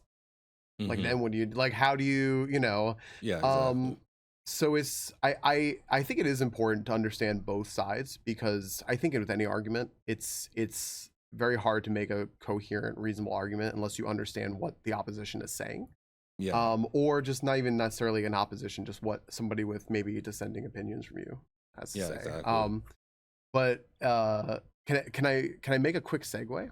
yeah, sure, I think that's kind of why it was mentioned to me once that it actually might be important for kids to get on platforms like live streaming platforms like Twitch, like YouTube and stuff, and actually as viewers. And I mhm, was like, huh, why? And it's because like, well, even just looking at our own like Kaizo Ironmon field of players and community and such, you will meet all sorts of people there from different backgrounds who have different experiences and such, and it gets it gets kids or adults alike out of their little worlds and into the greater like community of Earth, you know, mhm, to see different things, to see different experiences, to experience like what other people are going through and change some minds. I saw in the I fell into this by accident, but I saw an article that Flora had written about the new Harry Potter game. yeah, And it's not new at this point. I guess it's like 4 months old. yeah, But for some reason, a few weeks ago, Discord pinged me about that article being posted. I have no idea why. It was posted back in February. It was weird, but I was like, "Oh, cool, a new article." Discord, Oh, yeah, because I think that all of the articles when they're posted on the EG site are also like linked there. Like, hey, at everyone, there's a new article. hmm, So I got a notification on Discord, but it was like from 4 months ago. It was like the third day I had been in the EG Discord. I'm like, that's so weird. Discord having bugs, weird, right? But I mhm, read the article and I loved reading it, and I just kind of like I sent them a message and I said like, hey, Flora, like I appreciate this article. This is really nice. It's really well written. I appreciate your viewpoint. And also I appreciate the discussion that happened after that. Uh, mhm, on EG's Discord where people were saying like I remember one person saying like, "Hey, I grew up with these beliefs. This stuff is very hard for me to understand. It's very hard for me to swallow. Um, but I'm trying to learn. I'm trying to get better. Can Is it okay if I talk to you more about this? Like, can we talk more about it?" And mhm, I believe that she said like, "Yeah, like we can talk about this." And I love that. But that's something where like if like kids are kind of trapped in this like small town where like all people talk about is like, you know, don't do this, don't do that, right? They Mhm. won't experience that. So I do think that it's kind of both a blessing and a curse that kids have access to so much more media, like Yeah. and can consume so much more, because like social media for the most part is I'm gonna say it's pretty detrimental to kids. But like things like live streaming stuff can be beneficial. So Hmm. it's watching the world change is kind of cool. Yeah, I think for the most part I've always been more on the side of like I personally don't think kids should be on social media, Mhm. which I feel like is like a common thing, which is the main reason like Twitch has like a 13 plus rule, all that other stuff as well. Yeah. Um but I can understand, like, of course, like if like the live stream is being monitored by like an adult, and they understand, they understand that like live streaming sphere, because like they could end up watching someone, like an example here is just Aiden Ross. They could end up watching that, which would not necessarily be good, or but they could also end up finding them someone to watch who's more or like a family friendly person. Like the example I'm gonna use here is a Fortnite creator who's like super family friendly, Nick Mhm. A30. Mhm. um he's always been super family friendly related around his content and stuff. So like there's things like that, and like I could, but yeah, like that's really about it. Like I just don't really know where to stand, like for when it comes to like live stream, because that could be kind of just a wild shot. Yeah, I think that it's if you had better moderation tools for on like Twitch's end to make sure, or like if parents were more behind it, right? And like Hmm. knew kind of like what, you know, you do kind of run into a little bit of a problem there where like you could have parents kind of overextending and sort of like cutting people off, um like their kids from watching certain things, being like, oh, you can't watch that, right? And then that becomes the whole problem again, right? And now it's in a Hmm. different sphere. But yeah, I will it's funny because I don't know, like, do we call is Twitch social media? That's the thing, because that I feel like live streaming and videos is more of like a kind of gray area for me, because like it's definitely like it's very difficult to keep kids away from like watching like videos and stuff in general. um So like I've I would want to say it's not a social media platform. That's kind of what I lean towards. I view it more as like all like similar to like a streaming service, like a Hmm. Netflix, Hulu. That's kind of where I see it at this point. Like when I think social media, I think of the ones where like that are like Twitter and Instagram, Facebook. Right. Um, I'm trying to think of like just random small ones, but I can't at all. Hive, I guess. Be real. I guess it's a social media. I kind of want to even put like I kind of want to put TikTok in there, and for the reason of why what I think social media is, because um even like even to a degree YouTube, but not live streaming. So this was a one of the few problems we had of like really toxic behavior at the school, because everyone really did get along together. But man, it was got kind of gross when the kids talked about their YouTube channels and Mm-hmm. how they were or like or it was YouTube and it was Twitter, and then it started being like Instagram with some of the older kids.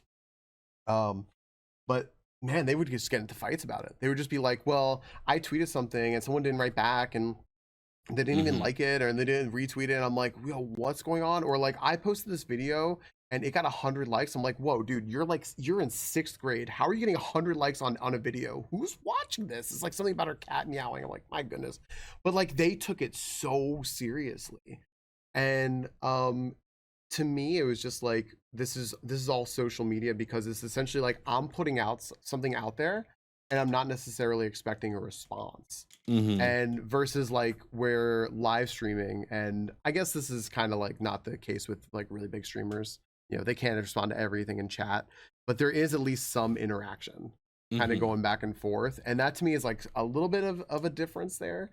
But social media, man, like destroyed those kids' interactions. Like there were like little like sharks and jets wars started.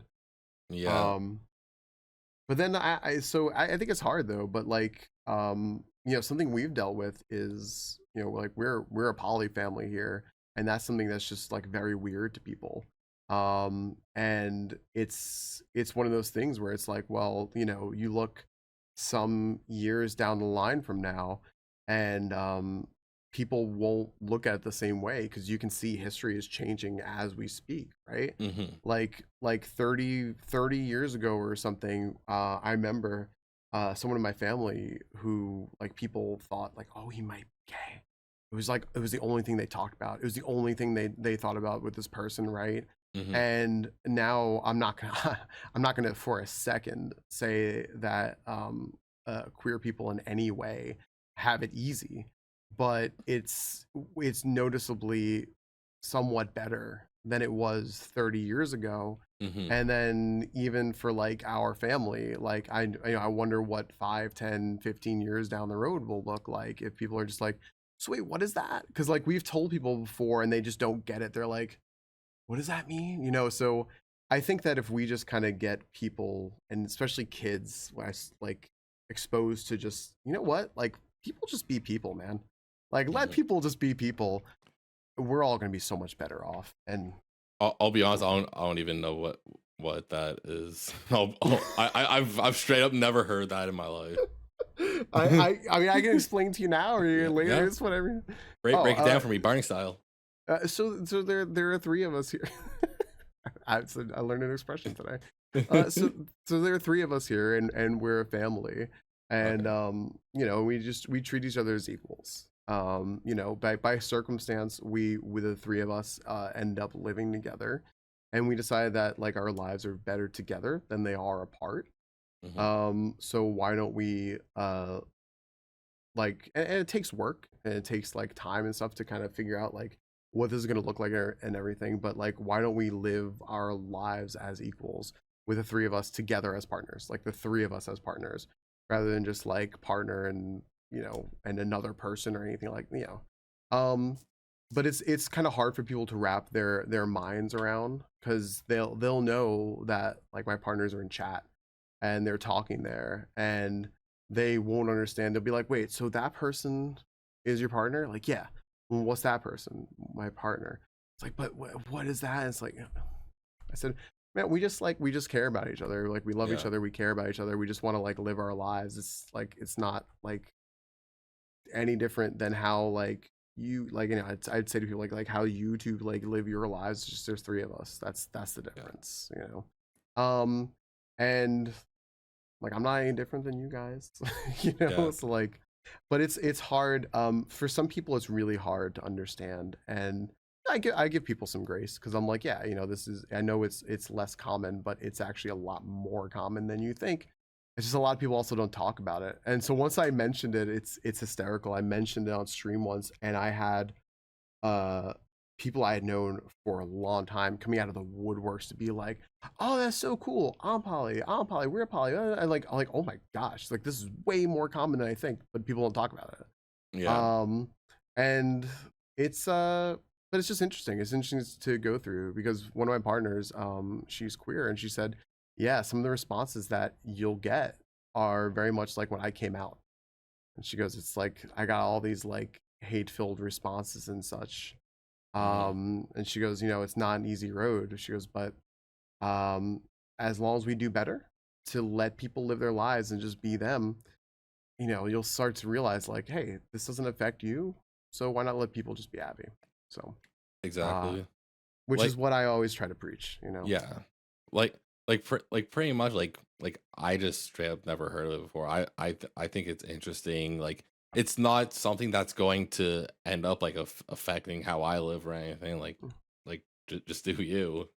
And thank you for asking too, because that's like Mhm. that's some people just like hear me say that and just go like like the Homer Simpson thing. It's a repeated gag they had on The Simpsons where Homer is like he's like you got my undivided attention, and then he starts just playing like Yeah. in his hand and like zones out for the next minute and a half.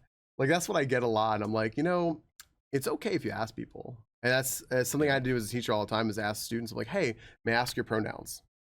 Because calling the students by their names, like I'll make it like Tiffany or something, right?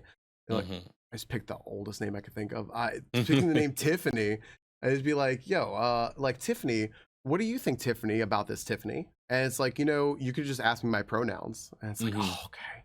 It's like it's not offensive. You're trying to learn. I'm like, oh, okay. So I Yeah. hey, Sin, thank you for asking. I Yeah. appreciate it. Like I find that if there's something that like I don't necessarily know about, it's it's better to ask about it and learn about that sort of thing rather than just keep my head down and be like, oh yeah, definitely. Yeah, man. Like we are lifelong students in some way or another. I too hated high school like you, Hmm. but once I got to college stuff, I realized like, man, sometimes I sit there and I think, I wish I could like audit a class or something. I love learning. So I mean, Hmm. again, like this is kind of full circle, but that's what I love about streaming on Twitch. Like I am learning so much about people. I have a here, I'll see. This is excellent for radio and podcast, but I have a visual on my desk. I always have these little post-it notes, and I have written here a Norwegian. It's a little bit of Norwegian. I'm gonna butcher it, but it's "Golkvel, Orden har du det," and it just means "Good evening, how are you?" And Hmm. because I have a lot of Norwegian viewers that come in, I said, okay, how do I say this? And they taught that to me, and I just like keep it on my desk. I love it. Like I learned something. They taught me Hmm. pronunciation. They said stop pronouncing that T so hard. I'm like, okay, but like I always want to learn, and people tell me things. Um, I learned something else. I'm like, oh wow, I didn't know things could be like that. And it's like I just don't know why people wouldn't want to. Hmm. I know life can be really overwhelming, and every once in a while I need to take a mental break. Like I read the news every day, but sometimes I'm like, you know what? It's Tuesday. I'm gonna read it Thursday. Like I need a little break here. Yeah. But if it comes to just taking care of each other, it is so much easier now. Just like having an open mind than it was like growing up in even though New York is kind of looked at as like a like a melting pot and a place for all people and stuff like that. There are some very, very, very like we're never going to change places, and that it is Hmm. a little bit like where I'm from.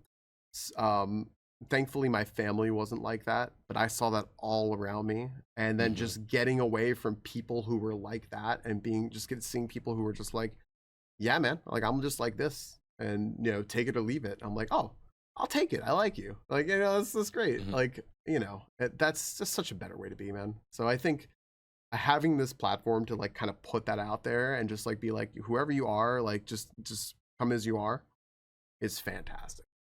Yeah, exactly. Like there like the world just drastically changes like so often that like there's always something like new for like humanity to like be learning about. Because like I know like it was over like the past like 5-10 years where asking people's pronouns has been more common. I still don't see it as common, but it's definitely been a lot more over the past like couple years. And like and like there's been a lot more talk about like the LGBTQ, is it IA plus? Yeah. I I'll be honest, there's too many letters for me, and I just go LGBTQ plus at that point, just because Yeah, I think plus is inclusive Mhm. of other way. I Yeah, mean, that's what I always thought. If we're wrong, please someone correct us. yeah, But I think you're right. yeah, because I've heard like some people don't like they don't want it to just stop at T plus. They want like all of them in there, Mhm. and it's like I feel like the plus just like it makes it easier to like talk about if you just go plus, but Yeah, I think there's some benefit to having something at least that I it's funny because we're talking about this in June, right, during Pride Month. I'm Oh yeah, looking right true. here on I'm looking right here on Discord. I see actually the community I started a couple years ago, our logo now is it's a falcon. So it's a little rainbow falcon, right? And I see the EG Discord, it's like a little rainbow thing, right? It's like, yeah, Mhm. everyone gets a little rainbow flag as a treat for the month of June. And I've heard arguments about it, kind of like, because big companies will do it, right? They'll come up with Yeah. all the stuff. And then, like, on the other hand, the proceeds from it will go to like anti LGBTQIA plus charities. And it's like, Yeah. oof, but then, I was involved in a discussion where they were talking about, like Twitch streamers. And like for the month of June, they will like rainbowize some things, and then when June ends, they'll kind of like put it back until next June, right? Like an emote or something like that, or their icon. And some people were saying that they kind of they dislike that, right? They're like, well, why do you just show up for the month of June? I said, well, that's fair. There's a point to be made about that, right? Like if you have this representative emote, maybe just leave it up for the whole year, right? Hmm. Um, but there's also, I've heard the other side of the argument again from members of the community, who I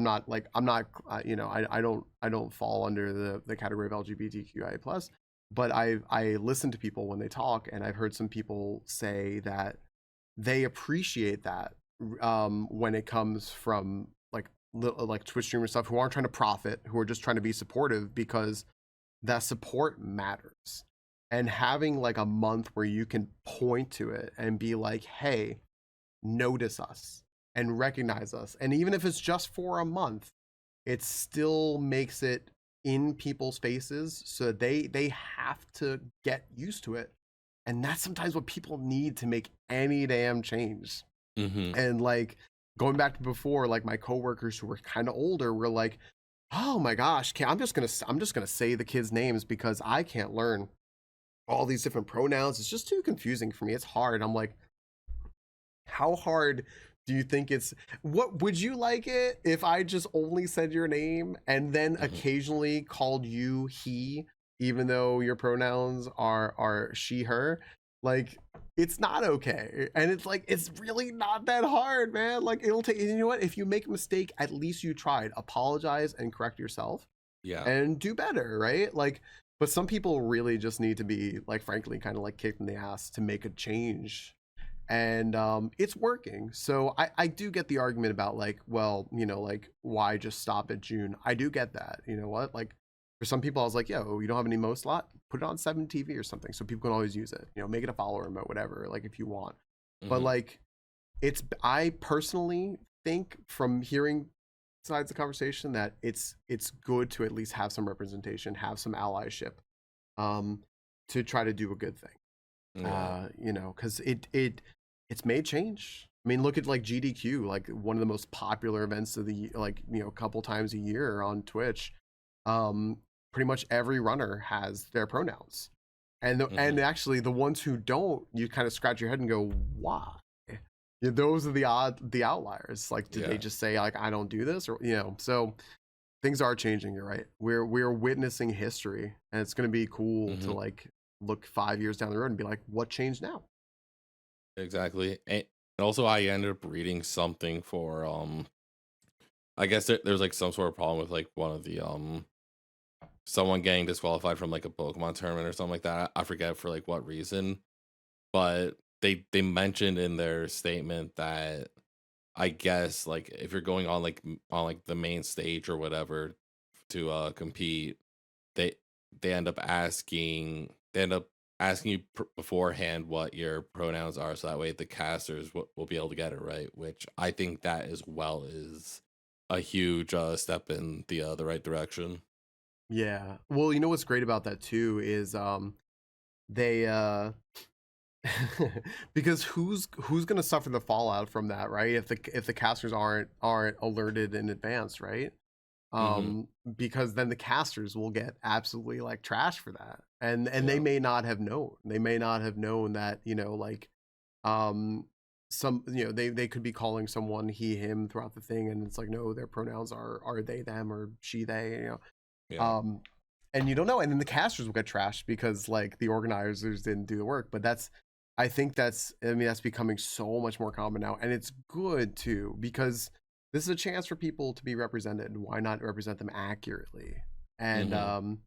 it's important. We had students who were transgender, changed their names, changed their pronouns, and receive their degrees with their new names. Mm-hmm. The names that they chose that really represent them.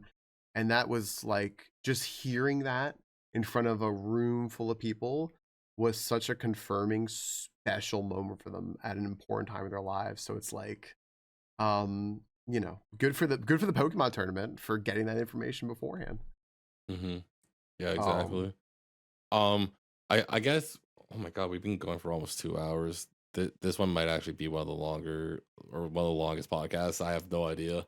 dude, I Um, told you, brief is a new word for me. I'm gonna Google it after this, figure out what it means. yeah. It. All I know is that it will not have a picture of you beside it. No, no. If it does have a picture of you, there'll just be a cross out of it. Right. If it's antonyms or something, like then Yeah, yeah. there's me. It's like that's me. Exactly. But like honestly, like this whole podcast so far, we've just been like mainly like just talking really, because like no word of lie, this like I mentioned at the beginning of this episode, this is the least prepared I have ever been, and the fact that we've just been rambling and just talking is kind of wild. Yeah. Well, if you ever want to have a conversation and not be prepared, just pull a New Yorker into the room that is just used to just sitting there and talking all day, True. and it'll be fine. Like next time you're not prepared, get Nate. It'll be good. True.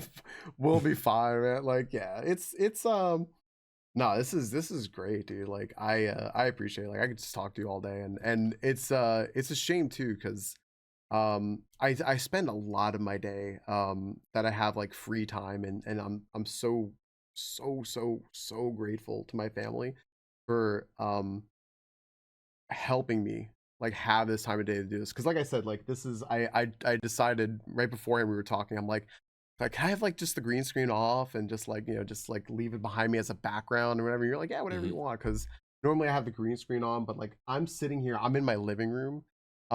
We rigged a system like with the TV where like you can watch the TV with headphones in and stuff like that, because there's like all sorts of stuff going on me. It's a condo, so like I can basically put my arm out here and now I'm like in the dining room, in the kitchen. So like there's things Hmm. happening, but everyone just kind of made this work for me. Yeah.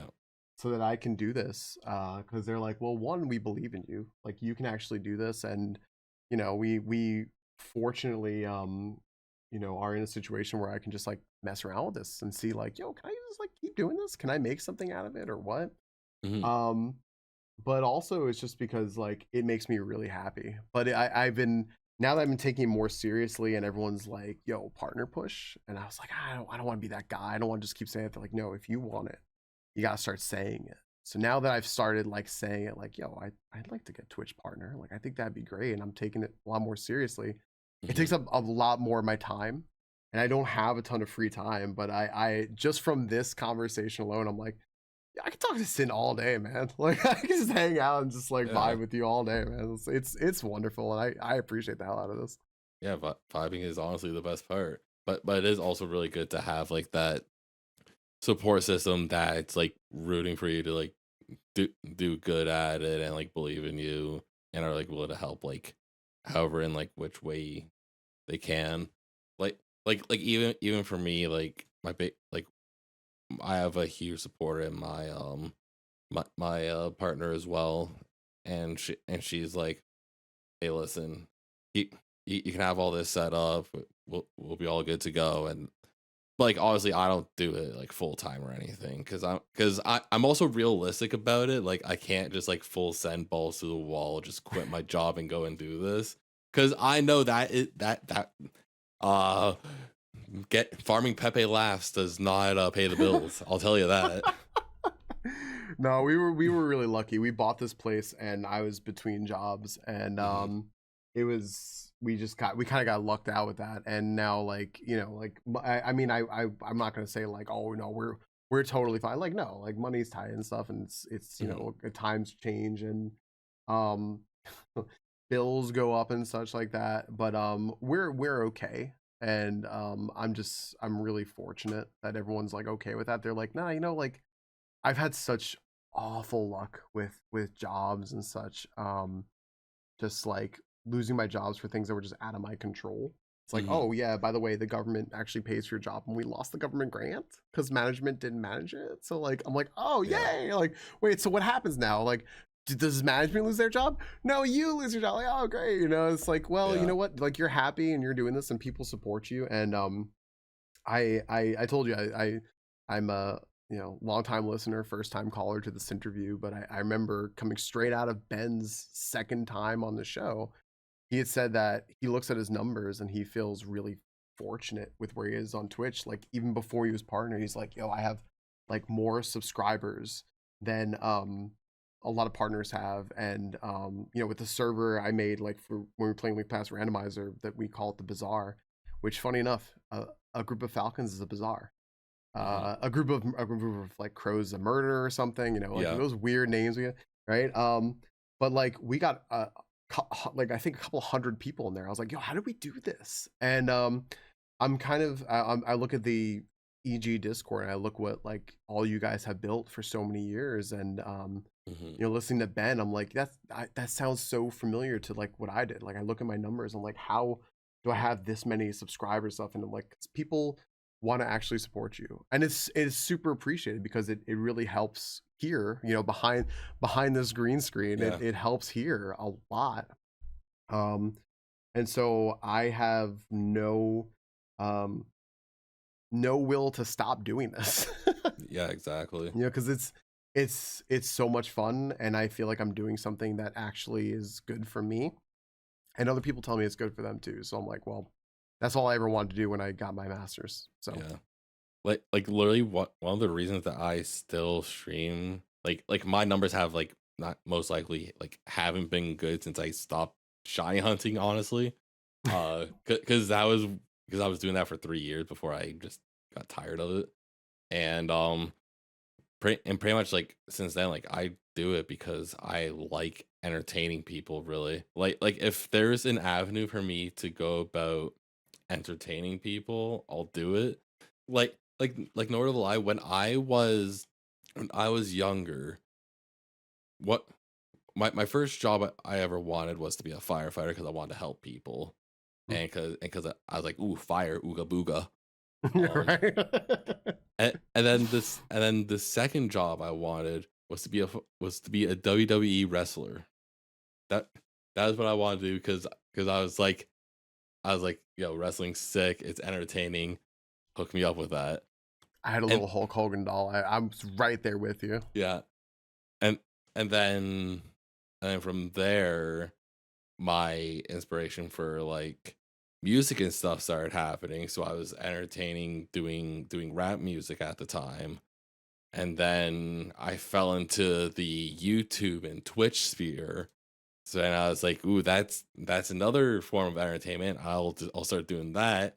And now I'm slowly finding love for music again. So now I'm starting to get back. I'm starting to like learn how to make EDM music. So it's like it's just a whole different bag. And now I'm doing a podcast. Like, what am I doing? Have you thought about doing music on stream though? Out of curiosity. I have there's a part of me that like wants to like get like a whole like set list done and figure out how to do like live DJing on stream because I think that would be Yeah. awesome. Because to be honest, like one of the people who who who put that idea into my head is ironically a Call of Duty Zombies YouTuber. Um, it was no, it was Noah J. He every now and then he would randomly do like a live DJ set on his YouTube channel. I was like, yo, this is kind of fire.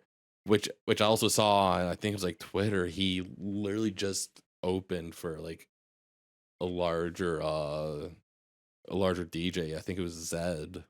I think it was Zed or That's sick. ZZ. There's two different ones. It's weird. Um, so then there's part of me that wants to There's do only that. so many names, man, you know, like Yeah, exactly. And then another person that I follow who kind of does like live music sort. I don't know where she falls under, but BB Jazz, she plays like music and like dances like on stream and like talks with chat and all that other stuff.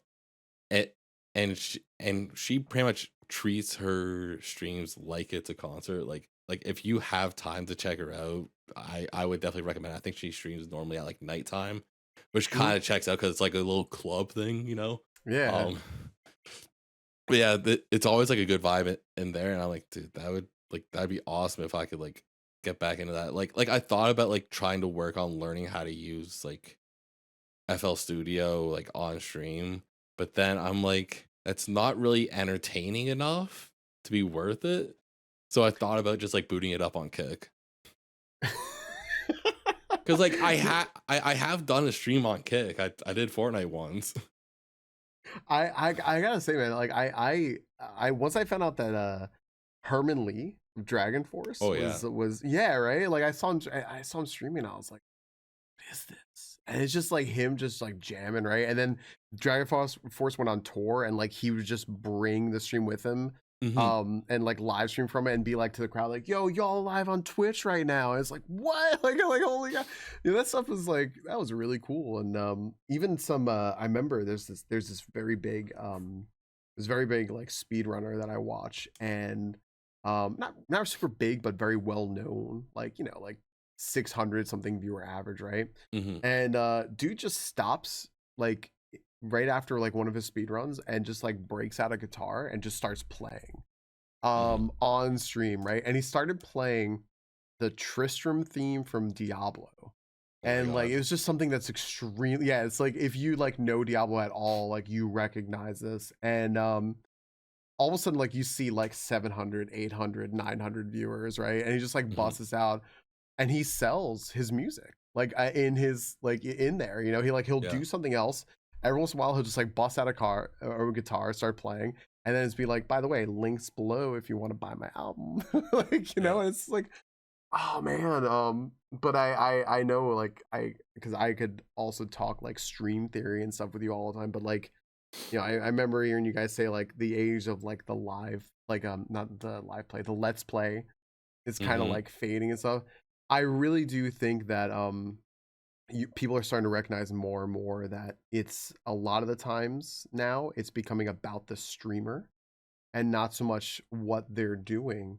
And so if you can work in some part of your personality that's like music or doing whatever other activities and bring people more into your life, they want to be a part of that experience. So like you said, the streamer who makes everything like a concert, like that's dope. Like people want to be a part of that. People want to feel like, I always wonder like, yo, why do people want to be in a stream with like 7,000 other people and not have their comments read at all? I'm like, oh, I get it, because you're part of something that's happening. You're part of an experience. You're like at a show. Yeah. And so yeah, I mean personalities, right? That whole like, you go back to that song like Cult of Personality, man, that's like, that really is relevant still today, right? Like personality matters. And like the funny thing is like my biggest stream I did was, funny enough, like it falls into the lines of music. It was a Just Dance stream. like I peaked at yeah. Perfect. I did Just Dance, big old green screen, because I lived in a bachelor pad just by myself. So I had like nowhere to lie, it would probably go from like one corner of my wall to the other and still have space. And and I had it like set up, and without hosts or anything, I peaked at like over 100 viewers. That's sick. That's really good. Yeah, and I would have kept doing it if I didn't get depressed and moved. I mean, there's no stopping you now. That's all I'm saying. I tell people the space stops me. There might be a little something stopping you. That's fair. It's like, hold on, there might be. I tell people, I mention from time to time that we have an upstairs space there, and we have a DDR dance pad, right? And we will play Step Mania. Like I'm I'm okay at it for like a casual player. But as soon as I mention that, people will go like, "Yo, DDR stream when?" I'm like, "Never." Literally never. Right, exactly. Yeah. Nah, I'm gonna be on some weird specific websites. I'm not into this right now. It's all right. Thank you. Yeah. But I think that's the thing, right? People vibe with people. Like my biggest stream ever was just over a year ago. It was like June 5th or 6th or something last year. I got raided by Numot the Nummy, who's Kenji. He's a big MTG pro. But he happened to be playing Ironmon like everyone else last year was like playing Ironmon, right? And he played it for a while, and he's still there with his multiple thousands of viewers, and he sees like schmucky little me with my like 10 viewers, and he raids me with 1,000 something people. I was like, oh, right?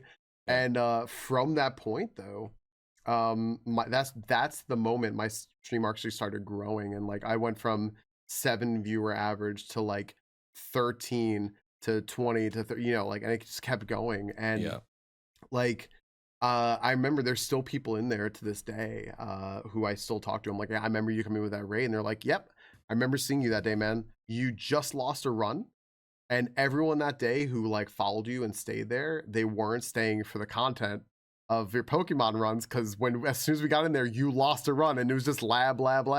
Yeah. We were staying for you, man, because like you're a great time. I'm like, yo, really? Cool. Like that's awesome, But funny enough, I first found Ben from a raid. So yeah, there you go. And that was literally like 6 years ago. 6 What plus, was he think. playing? He was playing Super Mario Sunshine, I think. Okay. I think it was Sunshine. I could be wrong, but either way, he was playing some Mario game. I never was the biggest fan of Mario, but I was like, hey, this guy's cool. Yeah, there's so many people like that. I never understood, like, I'll say even as recently as like 6-7 years ago, I never understood. I'm like, yo, why do people want to watch other people play video games? Just play a game, damn it. Yeah. And that's how I was like sick one day. I was home from work, and I was just like, well, I gotta do something.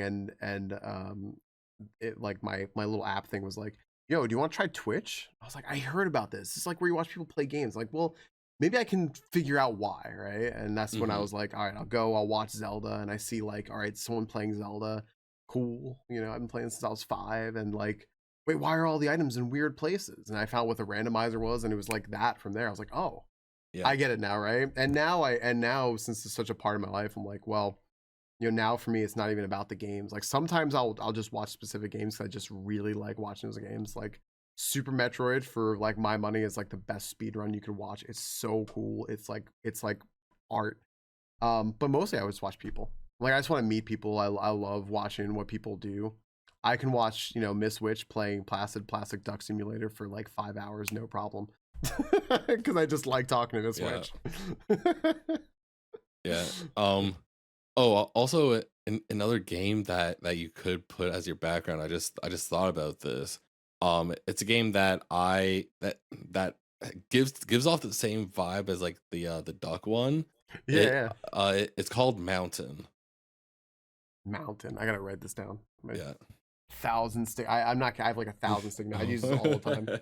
Organization Mountain. Yeah. Okay. It's only like it's like a couple bucks or something like that. It's like maybe like $2, I think. That's my favorite price. Next to free. Yeah, of course. Okay, got it. That one's super fun. Because like pretty much you are a mountain just floating in space, and every now and then like giant objects will hit, and there's like random like codes that you can put in. There's like a keyboard thing, and then there's also a chance that a meteor can come and try to blow up the mountain, and you have to stop it. I've always wished that I could get paid $3 to manifest my fever dream of like, I'm gonna be a mountain in space. Yeah, exactly. And like this person is really living their best life. I'd give them $3 for that, no problem. Yeah. It's great. me and someone else ended up convincing Ben to play it once on stream, and it was one hell of a stream. Oh yeah, dude. I've gotta say, man, like say what we will about like Steam and stuff, but the rise of like indie games and just like little one-offs and such, which I think primarily went through Steam because Steam was like your console on PC, is so good. It's such a great thing, right? Because like, oh my gosh, just how many gems or something that people say is like their favorite game is just an indie game. It's beautiful. Yeah. I mean, and then you get things like Mountain and Plastic Duck Simulator, Yeah. which are great for some reason. You don't even play Plastic, you just watch it happen. Yeah, exactly. That's all you gotta do. They're just watching games. Yeah, it has multiplayer. I don't even know. It's like that's just multi-watcher. Yeah, it has multiplayer. I still haven't done it. I gotta find someone to do it. That's awesome. But yeah, I don't know, man. Yeah. Anyways, we're at like 2 hours. I'm gonna try to fire through these segments here that I have. Okay. So the first one here is a would you rather. So pretty much how that works is I go on to Reddit to their r/would you rather, and then I grab 3 of the questions that are on there, and you have to answer them. See, this is why we get along. I did something like this on the stream. I had to redeem for this. It's still sitting there, but I have it like turned off where I would just like go pull something from Reddit and bring it into chat because let's be honest, Reddit's the greatest resource ever. So yeah, I'm ready. All right. So the first one is: would you rather receive $1 million instantly or $100 every time you reach in your pocket for the rest of your life?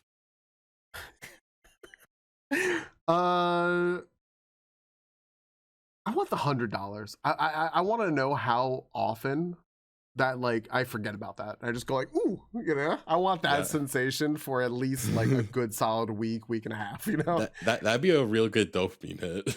Yeah, right. Like, oh yeah, yeah, it's the best. You're like, I got $100. Let's go, dude. I find $5 in my pocket. I'm like, no way. This is great. It's a crisp Lincoln. This is fantastic. Dude, I find a nickel in my pocket, dude. I'm popping off.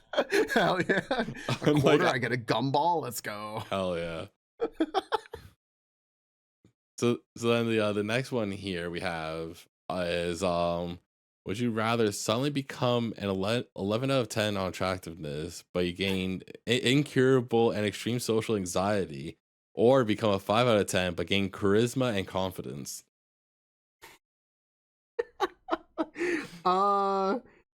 You know, I have talked before about how important confidence is. It's like the fake it till you make it thing, right? Yeah. That is, I mean, I know there's a whole thing about like people listen to attractive people way more, but I mean, I think confidence will get you so much further. I'm going with the confidence. I'll be at a 5 out of 10 with charisma and confidence. Yeah. Honestly, so far everything I would also pick the exact same for. So hell yeah, brother. Because I'm like, so what you're saying is I get to be who I am just with more charisma and confidence. That's just gaining charisma and confidence. Hell yeah. Yeah. Oh, but also aside of I have a funny story about earlier today. So I was at my job or whatever, and like. I don't know if I've mentioned my job on here or not, but I'm just not going to because whatever. It's a mystery. Yeah, mystery. If you know, you know.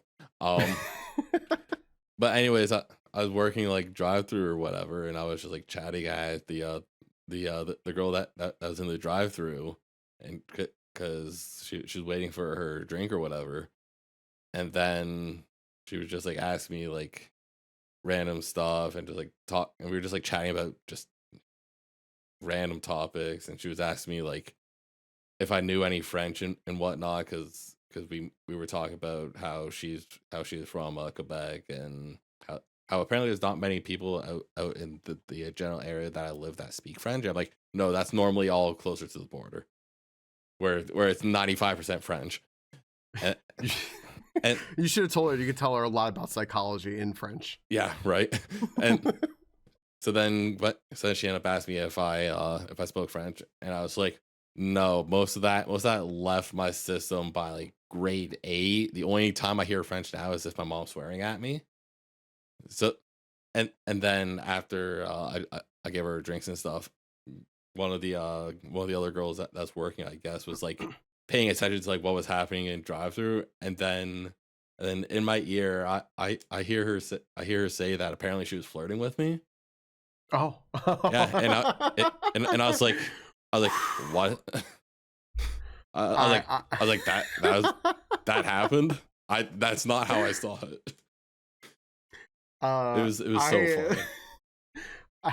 I have this. I love the color pink. I absolutely Mhm. love the color pink. And I went to Disney World.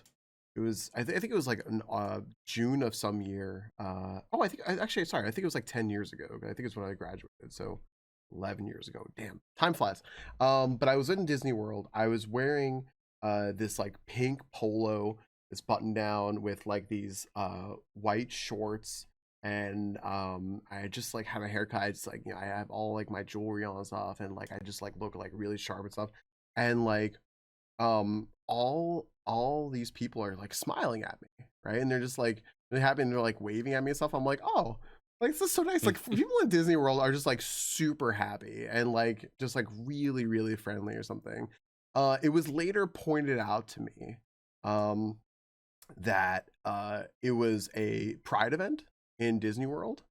And I was told that I really blended in, and everyone was just telling me I was really cute. And I was like, oh, I was completely That's oblivious awesome. to this.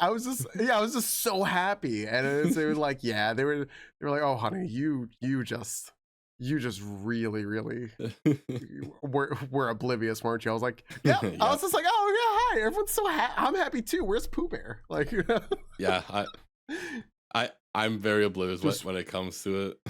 yeah, just 100% like whoosh, like, yep. Yeah. Even though I have a lot of height, it still goes over my head. Right. Dude, one thing I'm learning, all of you on the internet, giants. All you were giants. Someone told me that they thought I was 6'3", and I went, excuse me? I said, yeah, because like I'm 6'2". I'm like, no, you're a giant. Nope. If I had to guess, I would probably say like 6 foot at the tallest. Wait, you or me? You. Oh, me? I'm like 5'10". Short king. Right. Right, I'm sitting here like, I don't know. Yeah. I hold myself tall. Yeah, exactly. So I guess that actually leads into the next would you rather. Would you rather be 6 inches taller or 1 inch longer, if you know what I mean? You know what? I'll take the 6 inches taller because at some point it just becomes a burden. There you go. And now you're 6'4". There you go. Yeah, there you go, right? Now I too am apparently average height for Twitch. Yeah. You're now average height of a male streamer. Hell yeah. I'll take it. There you go. Easy. So the all right, this is the last segment I actually have here. This one I kind of struggled with a little bit, I'll be honest. But it's called One Has to Go. Pretty much I take 3 things that you like and you have to pick one that has to get shot, put 6 feet under. So this one I'm really winging so hard. But you have to pick between Pokemon Legend of Zelda or World of Warcraft. All right, so wait, so one of them has to go? Yeah, one of them Thanos snapped. It doesn't exist. Shit. Thanos snapped. Oh man. You know what? I'm sorry, Warcraft. I'm sorry. That was so big for me. I met so many people. I met one of my partners through World of Warcraft, but like it had a good run. I mean, the future of like Zelda's gonna get a movie. Warcraft already did that. Pokemon's the biggest IP in the world. Sorry, Warcraft. I'll play Final Fantasy 14. It's fine. Damn. You're actually stooping lower, huh? I already found a replacement. It's not even cold yet. True. So pretty much what just happened here is you went to the funeral and then you ended up finding a new best friend there. That's it. Yeah. Yeah. Historically, now Final Fantasy 14 and I are historically good friends. Yeah. I guess speaking a bit on MMOs here, because I actually want to talk about it a little bit. Is have you ever gotten into RuneScape at all? I have not, but I know that okay, I'm it's been so long I'm kind of embarrassed to admit this. I hear people talk about old school RuneScape all the time now. Like Yeah. it is a thing, like the Kaizo creator, your pie was playing it for a bit, like also is that if I just said RuneScape and I said old school RuneScape, is that the same thing? No. Okay, those are different. Okay. They are technically two different things. Regular RuneScape has been updated so much they're up to like RuneScape 3, I think, at this point. With how much updating they've done, and old school RuneScape is pretty much the just the original like Windows XP RuneScape that everyone grew up with. So pretty much how you can see it as is old school RuneScape is classic WoW. Right. That's what yeah. I think that's phenomenal because they know like their target audience with nostalgia and stuff are going to be into that. I think that's phenomenal. But I just, for whatever reason, I've tried so many MMOs. They were so huge for me. Like I loved like Final Fantasy 11, like 20 years ago, and just some of the most basic stuff and things that are just like one and done and gone, but I never got into RuneScape, and I don't know why, but I've watched people play it. I'm like, I would have liked this. I just never got into it though. Yeah, one of my buddies has like always been like super into it for like the longest time. I think he has like a few skills completely maxed out at 99. I still haven't. I don't plan to, probably. It is very difficult to do, so I will probably pass on that. The first thing I'll probably get to 99, if anything, is probably chopping down trees. Dude, I will say the way that MMOs have changed over time is become like games like RuneScape and stuff. What you're describing right there is basically what I experienced with like Final Fantasy 11, which was a huge part of my life. I love that game, but if somebody tried to pick it up now, they'd be like, "What is this? Like, this is just pain. Like, this is just me living life." And I'm like, "Yeah, but that's like what old MMOs are. They were like sort of D&D brought to life. Like you are playing a character. This is your like second life thing." And I love that, man. Like I loved playing the game where it's like, to get one level, I had to like suffer with a group for like 3 nights. We had to keep coming back, but like that was so cool. And now it's like there's like no trace of that anymore, and it's evolved and changed. But I get it too, because like also I think MMOs are more directed toward like I think like our age of people and such, and that's we don't have time for that. Yeah, exactly. Like nah. I definitely think MMOs are more catered towards like 25 plus, honestly.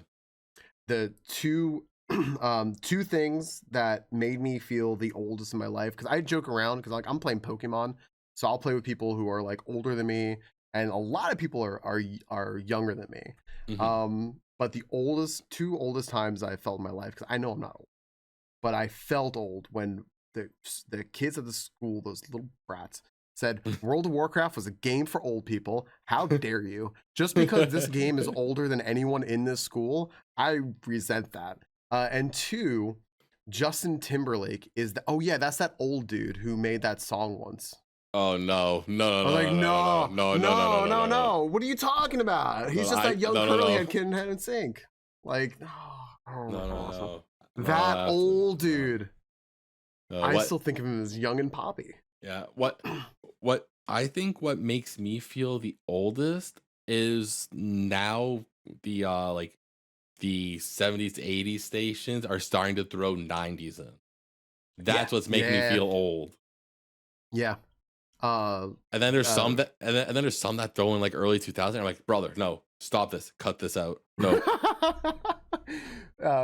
Dude, Yogi Ice Bear does a lot of music on his stream, and on Thursdays is Throwback Thursday, and the rule is anything from 2010 earlier. And I was like, throwback from 2010? I'm like, well, that's over a dozen years ago. Like, yeah, it makes sense. It took a little bit of explaining for me to wrap my head around, but I was like, yeah, that makes sense. That makes a lot of sense. I wrap my head around it, but I still can't. I'm still in denial.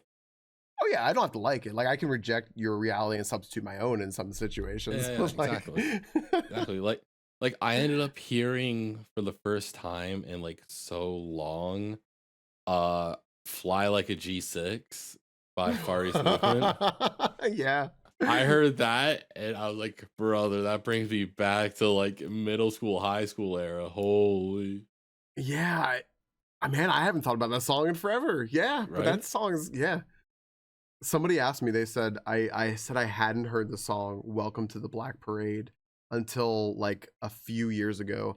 I was playing Overwatch, I was playing May, and I got this like sick play of the game that I like, I use Shadow Play, I'm like Alt F10, we're saving this. And you can hear me just like jamming to Welcome to the Black Parade because I had never heard it before. And everyone's like, how'd you miss it? I'm like, I have no idea, man. I have no idea.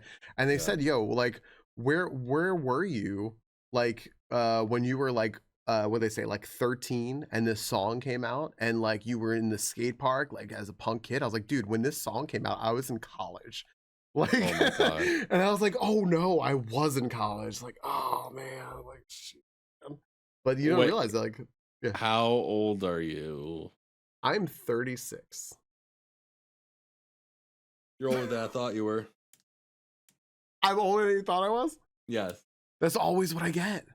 I truly thought that you were closer to my age. Like No, like Ben said all that counts is I'm older than him. I'm like, that's great. It's true, yeah. Like I was so confident that you were maybe just hitting 30. That was where I thought you were. It's I think it's my energy. I think it's the hair. Which by the way, like your job will remain a mystery. Everyone always asks me, take off the beanie. I'm like, no, I could bald. You have no idea. I'm not taking it off. This could just be attached to the beanie. But I always think Great, now you have me thinking.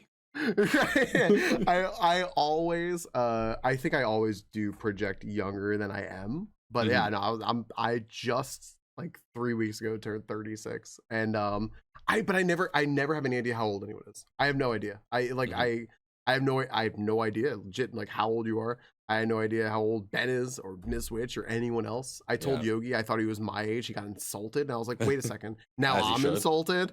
Yeah, I was like, wait, now I'm insulted. Why is that bad, man? Like, you know, but I think most people guess I'm like 31 or 2, like maybe. Yeah. And I'm like, no. Yeah, you're like, no, a little bit higher. Yeah, just a little bit, you know. Yeah, it's okay. When I have like a few people at work like ask me my age like recently. I truly froze for a second. I was like, how old am I? I actually had to do the math of what year I was born up to now. I was like, okay, yeah, it's this. When I was like for all last year when I was 35, it's easy. That's it's a 5. That's easy. Now I'm like, wait, 7 to 3, 6, 36. Yeah. So at some point you just don't care. Yeah, I'm 27. I turned 28 in August. Yeah. So there you go. I had no idea, dude. If you had asked me, I would have guessed older, but that's based on like how you hold yourself and how, like, I think this is a very American thing. I feel like Americans are like less mature and less like aged than the rest of the world. And so I always assume when I talk to like Canadians or like people from the UK or people like from anywhere else that they're older than they are. Because we're just kind of bratty and immature. True. And like less learned about the world and such, and we hold ourselves differently, you know. So yeah, exactly. I think like even like when I was younger, I was still, people always thought that I was like older in general. Like even when I was like 16, 17, people thought that I was like legal drinking age here is 19. They thought I was at least 19. Yeah. I think it's how you hold yourself. It's sometimes how you look. I mean, you also have a deep voice, like, and you know, I think you said you're tall, right? So there you go. Yeah, like, all that does kind of help. Yeah, it all helps. It all helps a little bit. Yeah, I'm just sitting here giggling playing Pokemon, so it's like, what? How old? True. Are you? I mean, Yeah, you're practically a child.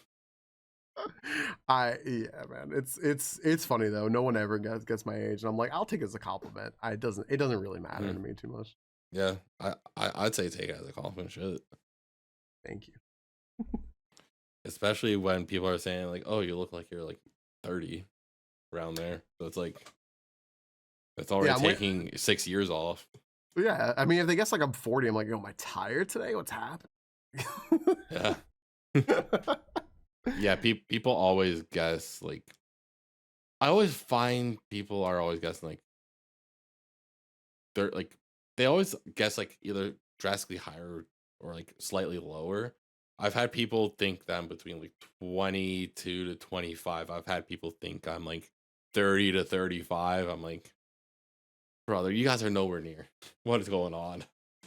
It's also funny though when you see like little slight differences. Like a lot of my friends who are like my age or like slightly older are like super into Twitch. Like they all if it's the live stream thing, they like love Twitch. And people who are like a little younger than me, a lot of my friends, they're super into YouTube. And there's these like little minor differences where I'm like, I think I can like pinpoint something based on that. And it's just funny looking at that, but I think it's all like perspective, how you hold yourself. Yeah, exactly. Yeah. It all comes down to that and how many wrinkles you have. That's true. That's true. And I again, wear beanie, bright light, long hair. It's fine. Yeah. Like, hide it. Yeah. You're just hiding everything really well. That's it. Yeah. That's and then if I did that, you could see right. some of it. Oh, wait. Okay. Well, I guess never mind. I thought I had wrinkles in my head. Oh no. I'll find them. I think it's because of the beanie. It just rubs it out. I think that's it. Yeah. That has to be it. You're figuring it out. I also, I mean, I also did say I have my good Italian genes where I'm just like oily all the time, so I just shine, and I think that helps. True, yeah. I just glow like an angel here, and I'm like, that's good. Yeah, I will say that how much Italian are you? Are you like full Italian? I'm very Italian. I think I'm like 70-something% or something like that. Like through blood and such. I took Italian forever. I learned Italian. I was fluent in Italian, but I have no one to speak it with, so I kind of like lost a lot. But yeah. Because I don't know if it's like just the light, but you definitely seem like you wouldn't be Italian. Because like every Italian I know is like more tanned and oily. I showered pretty late today, so I'm still building, but it's very my grandmother, my dad's mom, my dad was adopted, but he actually found out through like all the like ancestry stuff that he's also Italian, but he was raised by a Jewish family. And so my grandmother, his mother, said to my mom one day, and so she's Jewish, my mom's Italian. She goes, "Oh, you're so beautiful with your nice olive green skin." My mother is as white as a ghost, but like, but just like in her mind, she's like, well, she's Italian, so she's got that like olive green skin. Also, completely wrong part of Italy anyway. But like, it's just so funny. I was like, oh my gosh. Yeah. Well. So, I mean, oh my god, it's almost 2.5 hours. I'm wrapping this podcast up. Yeah, it's basically tomorrow here. I mean, I got a sleeping bag. We can just pick it up in the morning. Let me put it this way. Right now, it's 9 minutes to 1 a.m. to me. Mm-hmm. This has been going way too long. I forgot about that weird time zone. I went the wrong way. I was like, yo, it's almost 11. No. It's the next day, and I have work in the morning. Sorry. I have work at 11 a.m. So my alarm is going to be set for like 9:30, and I still need to shower. I need to wash my hair. Today's hair wash day. I am losing my mind. Oh, with the long hair. This has not been cut since January or February 2020. That was it, right? We went into lockdown, and I haven't cut my hair since, and I kind of love it. I didn't know my hair could like curl and stuff. I learned all sorts of stuff. I think it's cool. I think like everyone who hasn't had long hair, try it once. It's cool. But man, I learned about like hair washing days and stuff because I would just wash my hair every day. But now I know like you don't need to. Not hair washing days are fantastic. Hair washing days suck. Yeah, my hair isn't like I mean it's long-ish, but like it's not like years long. No, that's long enough though to know that like yeah. Like I literally started growing it out in like COVID. Yep. Like as soon as COVID hit, I was like let's see how long I can let this grow out. Huh. And then I was like, whenever I do cut, I'll just donate it. It's like whatever. That's what I was thinking. I'm like, if one day I do this, like I'll do that for sure. But like the one day I decide to go bald. I mean, I've heard that it's fantastic. It's so easy to maintain. It feels good. But like at the same time, you run faster. I got past that like you run faster and you're way more aerodynamic. It just goes right off. But like I had to deal with that awkward like you have a mullet stage for way too long to go back. Like I can't. Right? Like party in the back, but I'm not even invited to it, man. This sucks. Like I think there was like one point where like it looked like my hair was like short, but like it would get so curly that it looked like I had a perm. It's beautiful. I was perfect. Like, oh no. And now it's finally be like slightly less curly, but like my hair is like just naturally curly and like just like super thick. So it's like, brother, hair wash days suck. It sucks, man. In the winter, it's just cold forever. In the summer, it's just hot for it. Like, oh man, hair wash sucks. Yeah, hair wash days are just brutal, especially when you start like washing it and then you just get clumps of hair in your hand. Yeah, I freaked out at first. I had no idea that was normal. I'm like, yo, guys, am I just like losing all my hair? It's like, dude, you have so much hair. It's normal. Oh, but how am I making this much? Like, it freaked me out. Yeah, you're like, am I going bald? But then exactly. But then you just take it and like now you start making artwork on the side of the shower and it's great. Yeah. Freak out the next person that has to use it. I think there was one day, my I don't know why I call her fiance. There's a whole storm with that, but I'm not getting into that story right now. But Kate ended up randomly one day in the shower. She wrote with her hair, "I love you." So I got it. I was like, 1, I love you too. 2, clean up your fucking hair. Like I love this, but also holy it's a lot of hair. That's hysterical. Oh my gosh. All right. Anyways, wrapping it up. Thank you, of course, Falcon, for hanging out, chit-chatting for way too long. Go ahead and let the people know where they can find you. Well, first off, dude, thank you so much for having me. I never even asked why of all people you asked me, but because I didn't want to know the answer. I was just excited, and I'm so happy we did this, man. This was a great way to spend the night. So thank you so much. I am very basic. Sin asked me for my social media. I'm like, oh, I don't have any. I have a Discord server. I have like a YouTube that's like I'm starting to build, but you can mainly find me on twitch.tv/StreamingFalcon. Monday through Friday. I am trying to start streaming earlier, but I usually start by 4 p.m. Eastern. I play Kaizo Ironmon every day. I am doing that Twitch partner push. I know it's a long haul, but I believe in me, and I believe in all the people who have supported me, and they wanted me to do it. And like, who am I to say no? Because I feel so grateful for where I am. So please come check out the channel. It's basically a lot of this. I take a lot of pride in being able to just meet new people. And like, if I see you in there, chances are I will recognize you the next time you come back and just be really genuinely excited to see you. So thank you. Yeah, there we go. Good, nice and brief. I had to be on brand. True. But the funny thing actually is when you started talking, a pop-up showed up on my computer saying, hey, you're running out of space. So during that whole time, I was able to go through other videos that I had that I already used and don't need anymore. I deleted those and emptied my recycle bin. Dude, when you delete this, you'll be able to fit Diablo 4. It'll be fine. Actually. Yeah, I guess thank you everyone who was watching and or listening. depending on what platform you're on. If you guys are watching on YouTube, hit the like button, subscribe if you guys are new. Check out Falcon, of course. I'll be linking to his stream in the description. If you guys are watching on Spotify or Apple Podcasts, you guys should leave a little rating. Helps me out. Puts me in that sweet algorithm. I don't know how people can help on iHeartRadio, which, by the way, Falcon, that's so weird. I was gonna say we shout out iHeartRadio. Hell yeah. Yeah. I try to plug every platform I'm on. Yeah, I'm on iHeartRadio if that tickles your fancy.